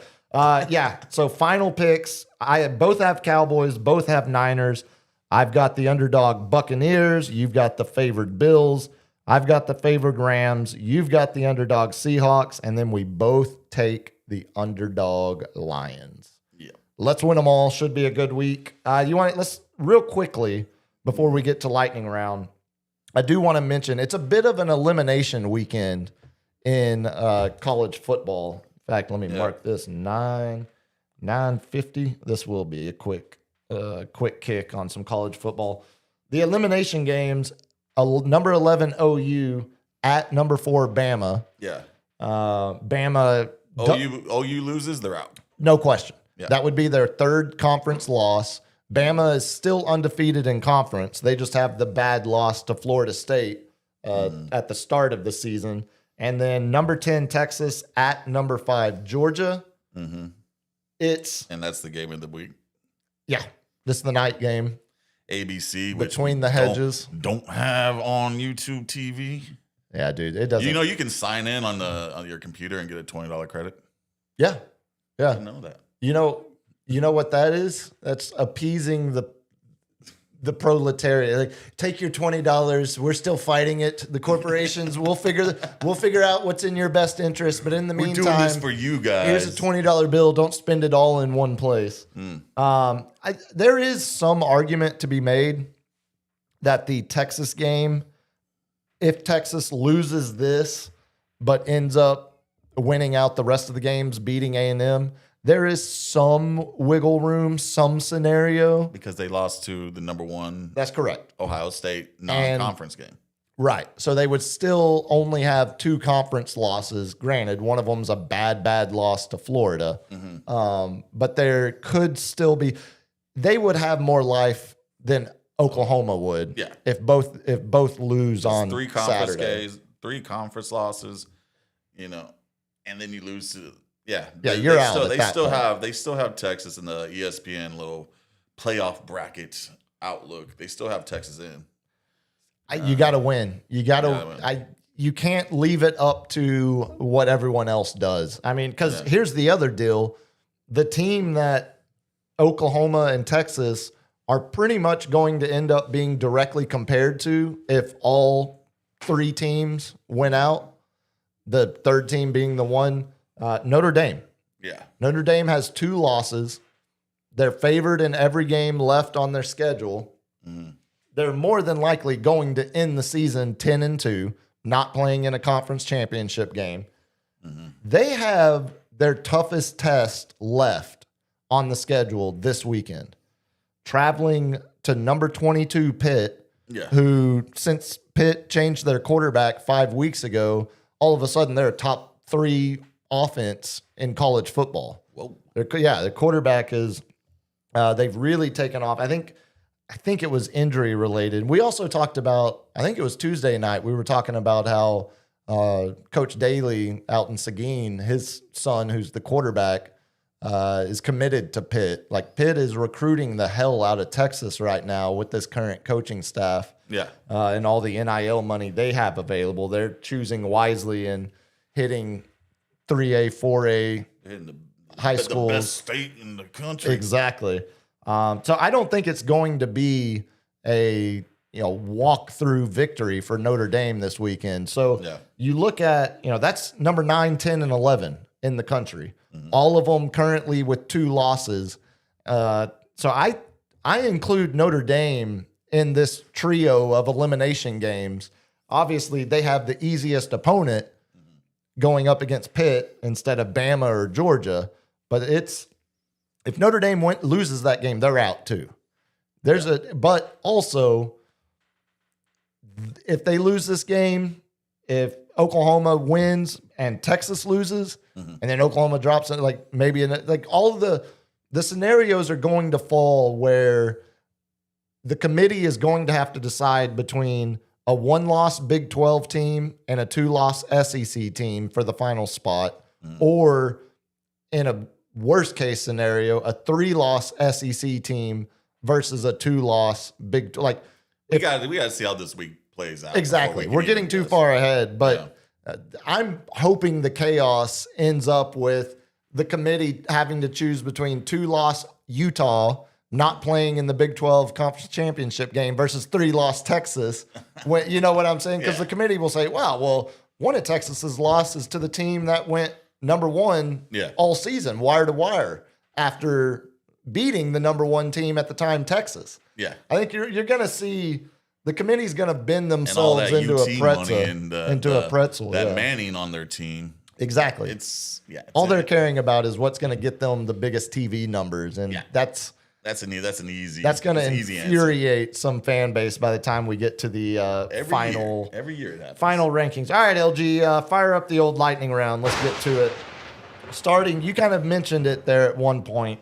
The rumors of Paul Skeens already being attached to New York, particularly the Yankees.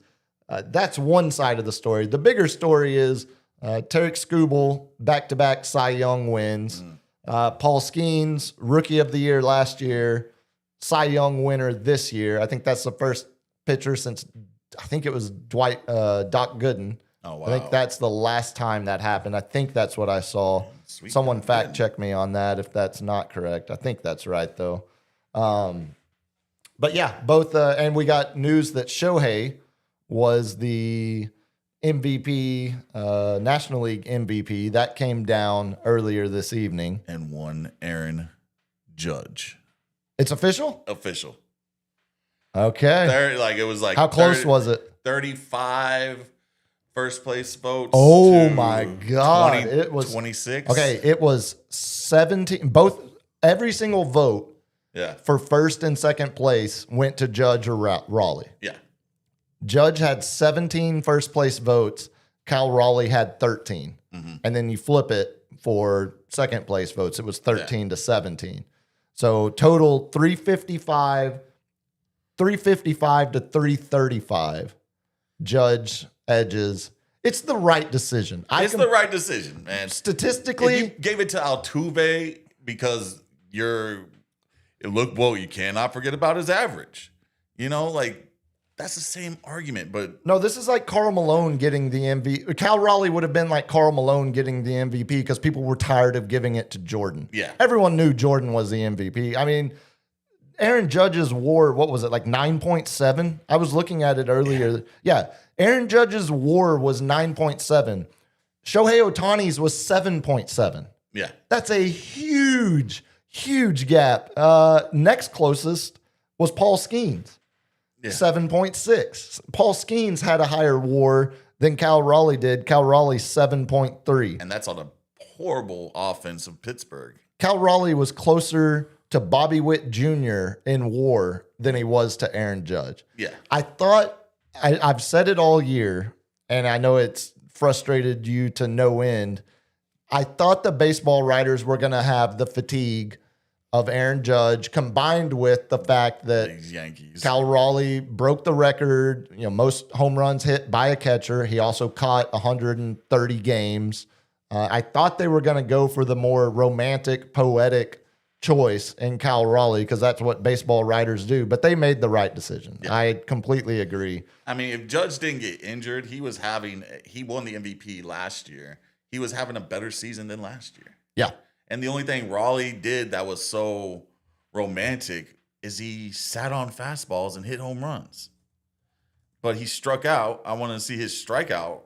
So I don't know if he led the league, but he was up there. Yeah. And he batted, 260 or under? I think he was right there at 260, Yeah. was it not? It might have been under. It might have been closer. It's not a home 240. run contest. It's a overall statistical contest. So I wanted just to give it some level of perspective. Aaron Judge's 9.7 WAR. Barry Bonds in 2003 had the highest WAR in all of baseball. It was 9.2. Mm-hmm. Okay.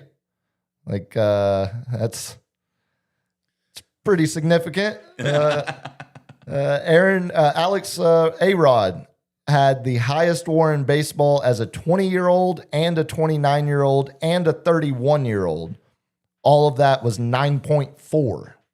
Yeah. Mike Trout, his best year of WAR was now not the best year. God, dude, Mike Trout's WAR numbers were insane before Oh, yeah. he really wore down. Till injuries just got caught up with them. Yeah, Mike Trout's biggest one was 10.5. Mm-hmm. But just the guys that have had years of 9.7, Barry Bonds, age 25 year, Barry Bonds, age 31 year, Lou Gehrig's age 32. What age do you think of as Ken Griffey Jr. at his most dangerous? Like what? I'd say 24. Okay. Ken Griffey Jr., age 26, 9.7. So Yeah. when you were seeing Griffey on the cover of Ken Griffey Jr. Baseball, Yeah. he had the same WAR that year as Aaron Judge had this year. The numbers absolutely. And Judge joins Support you. elite Yankee company for one of 4 Yankees to have 3 MVPs. Can you name those other 3?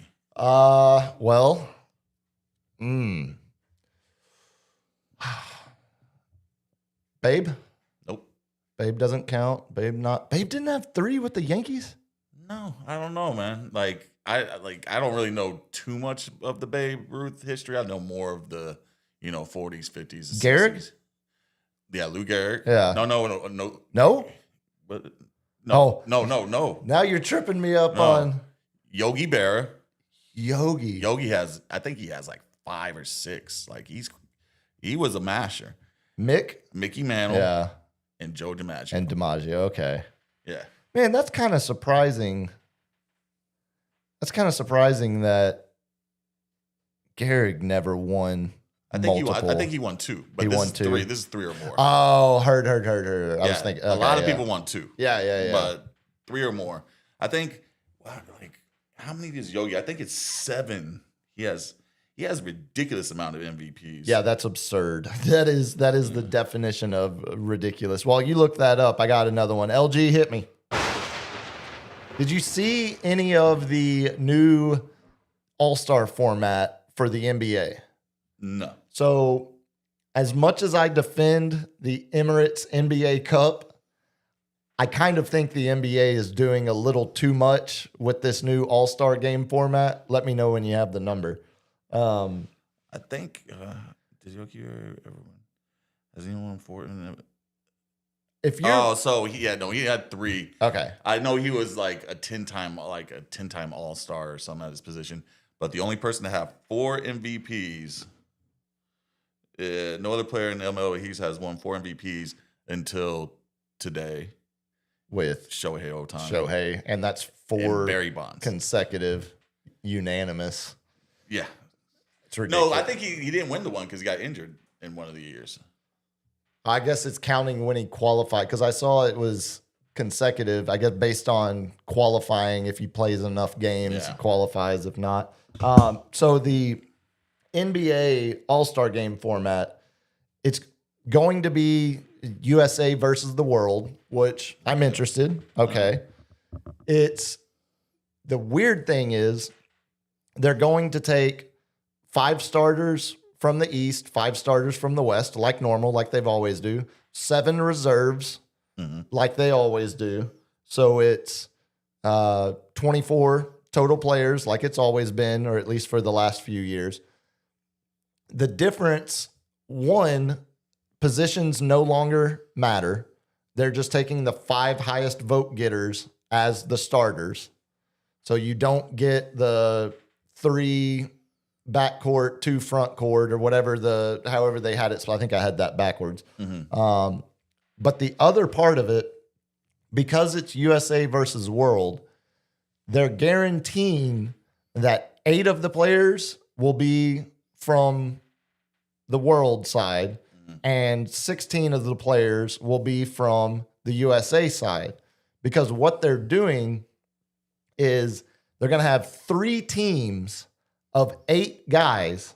2 of them made up of Americans. 1 of them, that's a world team. And so, like, you're already thinking SGA, Luka, Wemby. They did that last Jokic. year, but with the rookie all-star, the rookie sophomore. Very similar. Yeah. And the way they're doing it, they're playing 1 game. Each quarter will be it's going to be a round-robin matchup for the first 3 quarters of the game. Wow. And then the 4th quarter will be the quote-unquote championship against the 2 teams that did the best during round-robin play. So they get to be the 4-quarter heroes. Yeah, again, feels like Let's see if they put any effort into it.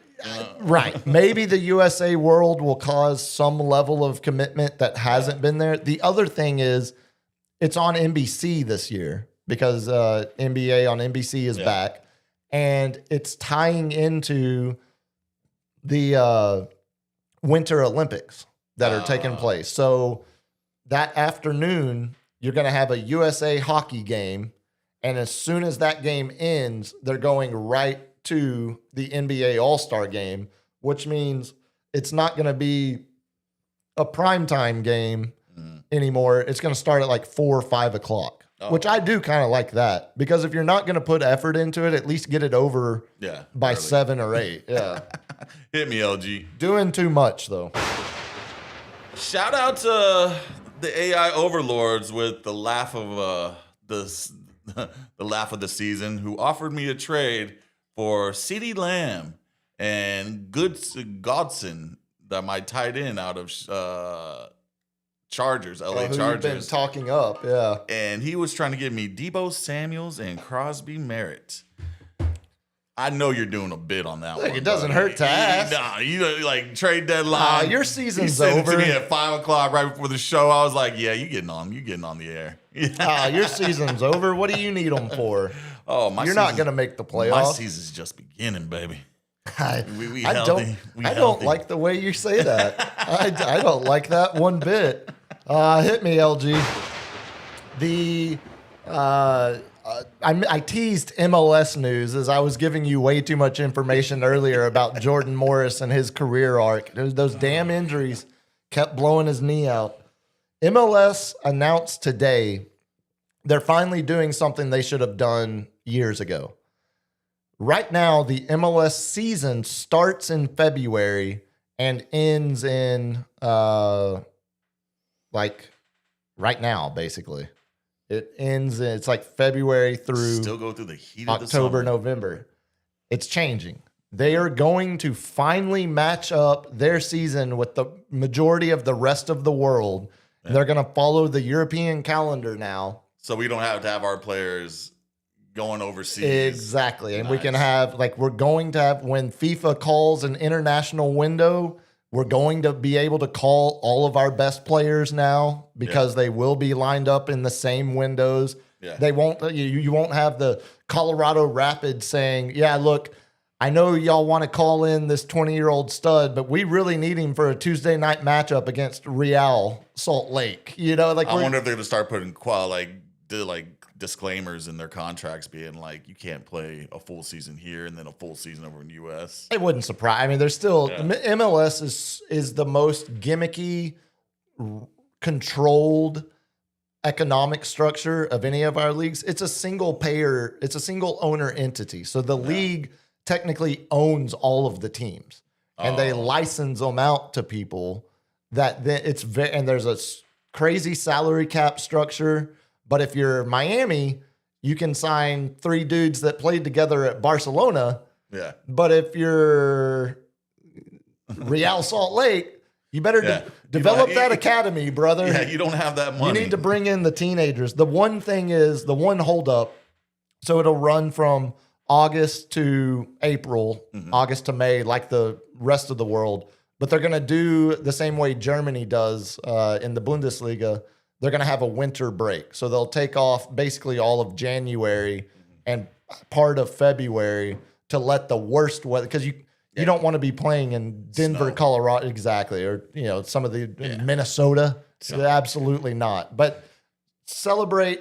I give MLS owners at least some credit for finally making. Should have done it a long time ago, man. Now let's get promotion and relegation and stop being socialist with our sports leagues. Let's actually reward success and punish failure like the rest of the world.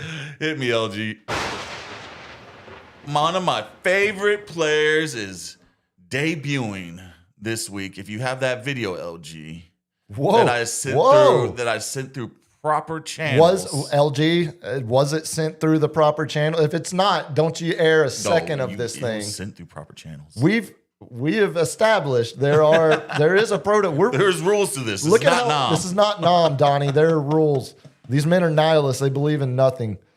You see how professional we are now. We are professional. We've got to follow protocol. LG, have we followed protocol to get the video on the air tonight? This is also okay. There we go. This is back-to-back shows. You've provided video. This is one of my favorite. I did hear the drop though. You might have froze the system. LG got nothing. Got nothing. Oh, well, I sent it through X. There we go. Maybe it got deleted. Oh yes, yeah. Okay, I'm happy you pulled this. Let's go ahead and play this. I want fans to know that I'm going to do my best. Obviously, I'm going to have fun, but I'm going to execute, have a surgical execution. and just play ball, man. Like, this is something I've been doing since I've been 4 years old. Now I just get to do it in the greatest city in the world. I'm going to be saying it with my son. It's the greatest city in the world. Yeah, that's a Hamilton that reference. Is spectacular. That's a Hamilton reference. 10-year reunion. That's spectacular. Okay, I'm glad that was sent through the proper. I don't know the odds on that, but I think the Giants gonna win this game. When he comes out hype like this, remember when he was playing in Cleveland? He's like, I get to play in real football weather. Oh, God, give the glory. This is the best thing ever. I'm so happy. I know when an athlete has crossed over to a different level of fame or awareness, social awareness amongst the rest of the people that aren't sickos about sports like we are. Yeah.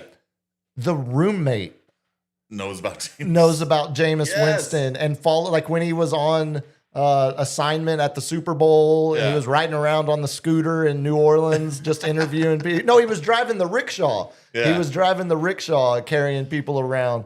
Like, Jameis crosses over into a level of pop culture entertainment that most athletes don't get to. I could not look. I was so sad. He's like George Kittle, where that's him. He's authentic. Yeah, He's you're not. That's he's not like, an act. I'm having fun. You Yeah, know, I'm gonna stuff crab legs down my pants and like that's who I am. I'm gonna stand up on the table in the middle of a cafeteria at Florida State and yell some absurd, nasty stuff. Effer and the P. Exactly. Like again, I was love so sad a team with something to play for didn't trade for him at the deadline. ridiculous. He should have been a Cincinnati Bengal. You got anything else before we close out? that's LG, hit me.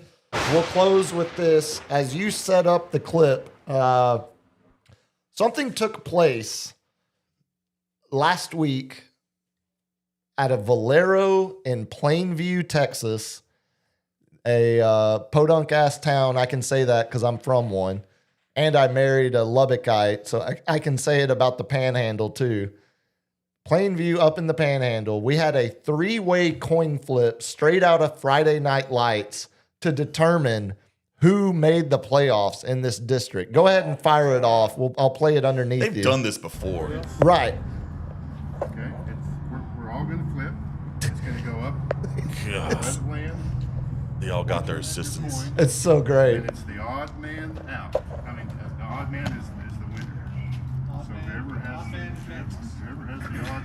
See, that was also very confusing. It's the odd man out. Wait, I mean, the odd man's the winner. Yeah. That means you're out. You're good. You won. All right, let's go ahead. Just flip them. For my boys. God. Your hands. Tails here. Tails. Tails won. Heads here. Heads here. Hang on. What is that? Heads or tails? Oh, that's heads. That's it? Heads. That's heads. Tails. Yep, that's heads. Tails here. Coach Dunham. Heads, heads. Okay. And real high. So excited. So excited. So, I'm glad that we got local media and of course, we got to. this. It's the lore of it that keep playing at LG. out of Valero.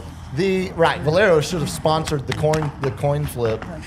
It's funny that Amarillo is the team that won it, and I'll tell you why this sucks for El Paso El Dorado, the school that Amarillo now will play in the first round. So this coin flip was to determine the 4th place team in the district. Normally the 4th place team gets smoked in the first round. That's who Mineral Wells was tonight. Glen Yeah, I Rose didn't see won their that. district. We said if it's Yeah, God's he's- plan and it's God's plan. God's plan. We got Nothing better than a Texas high school football I'm just coach. crying all the time. I'm an emotional I'm wreck. tired of crying It's all the God's time. plan. And God made this trust in happen. I cannot wait. We've got a God meeting cares at about 10 who the a.m. in 4th place morning with team parents is and in the kids, and Panhandle there's gonna be a division lot of Texas hard high school conversation. football, There's Cap. still You gonna need be to some hard understand that. conversation, but Some things in life are there's more also gonna be important. a You celebration. think momentum's I overused. might just break the news and see if they want to come up tonight. I think everything God's is. plan's been If you want to come to, has been beaten to if the you want to dirt. come to I a think- good party, come on over to Emerald High. Okay. So the reason I say it's poetic that his team won. So Amarillo High, according to the UIL this year, is 2-8. They have 2 wins, 8 losses, and they finished in a 3-way tie for 4th place in the division. In reality, Amarillo High I is don't know how that works. Amarillo High is 8-2. They had to forfeit 6 of those wins because they played an ineligible player. I think it was a kid that had moved to the district that wasn't enrolled in time, something like that, you know. Oh, So they had been that's punished. how my MacArthur Brahmas See, went it to happens. state because Right. Judson running back that torched us Exactly. failed. Exactly. And And they they still played played him him. anyway. Yep. It might have been a grades issue, but I think I remember reading it was a late move into the district. That's unfortunate. It's Yeah. not, wasn't like they're actively covering it up.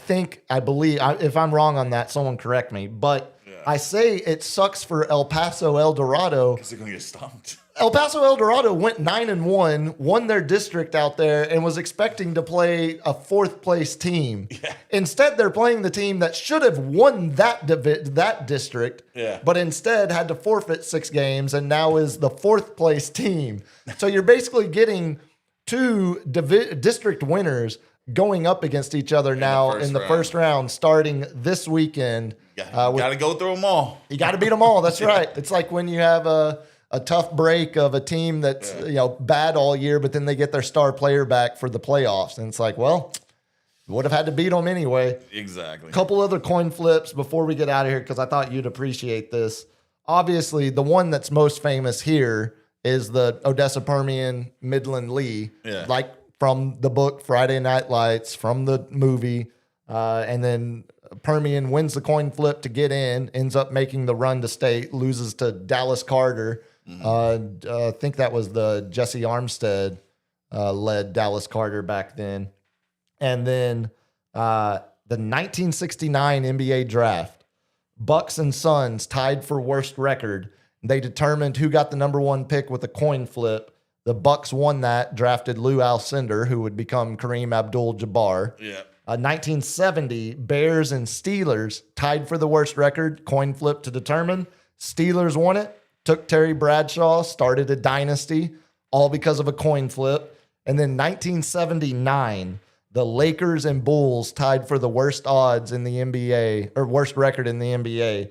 Lakers won the coin flip, as we saw in that stupid Lake Show, HBO show. They won the coin flip and ended up taking Magic Johnson.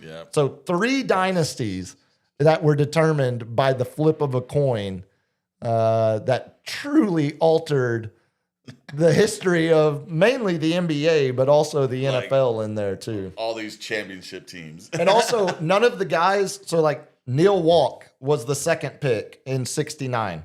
Never even heard of him. Mike McCoy was the second. In fact, after the Bears lost the coin flip to the Steelers and realized they weren't going to be able to get Terry Bradshaw, they traded the pick. They traded it in the division to the Packers. That's how bad they didn't want the pick. The Packers took Mike McCoy. And then in 79, the Bulls ended up taking David Greenwood second. So not only did you not get the superstar, super impactful, but you didn't even get an all-star. Yeah. If any of those dudes were all-stars, my apologies to the family. Send them a ham. On that note, Cap, tell the good people how they can get a hold of you. Let's wrap it up. Get out of here for the week. You can get a hold of me at the Captain's Chair 210 on X and Instagram. Shout out to Greg for the $10 donation. Did we have any other super chats? Shout out to Johnny Ron 23 for being a member. Very nice. Thank you, Johnny. Always appreciate the members. If you want to get a hold of me, find me on X at Biggest Puma. Instagram, biggest.puma. If you have a business, you might want to start doing business with us, do some endorsements, advertising, reach out to me, thebiggestpuma@gmail.com. LG, when's the next stream for you with this new palatial studio you have built for us all? Sábado en la noche. I don't know what y'all said, little kids, but I catch LG the next time he is live. You talking about me? Catch us next Tuesday night back in the room. I will be in for Andy tomorrow, 4 to 6 o'clock, off early on Ticket tomorrow. Till then, appreciate y'all riding along. Be good. Have a good weekend. Peace. Peace.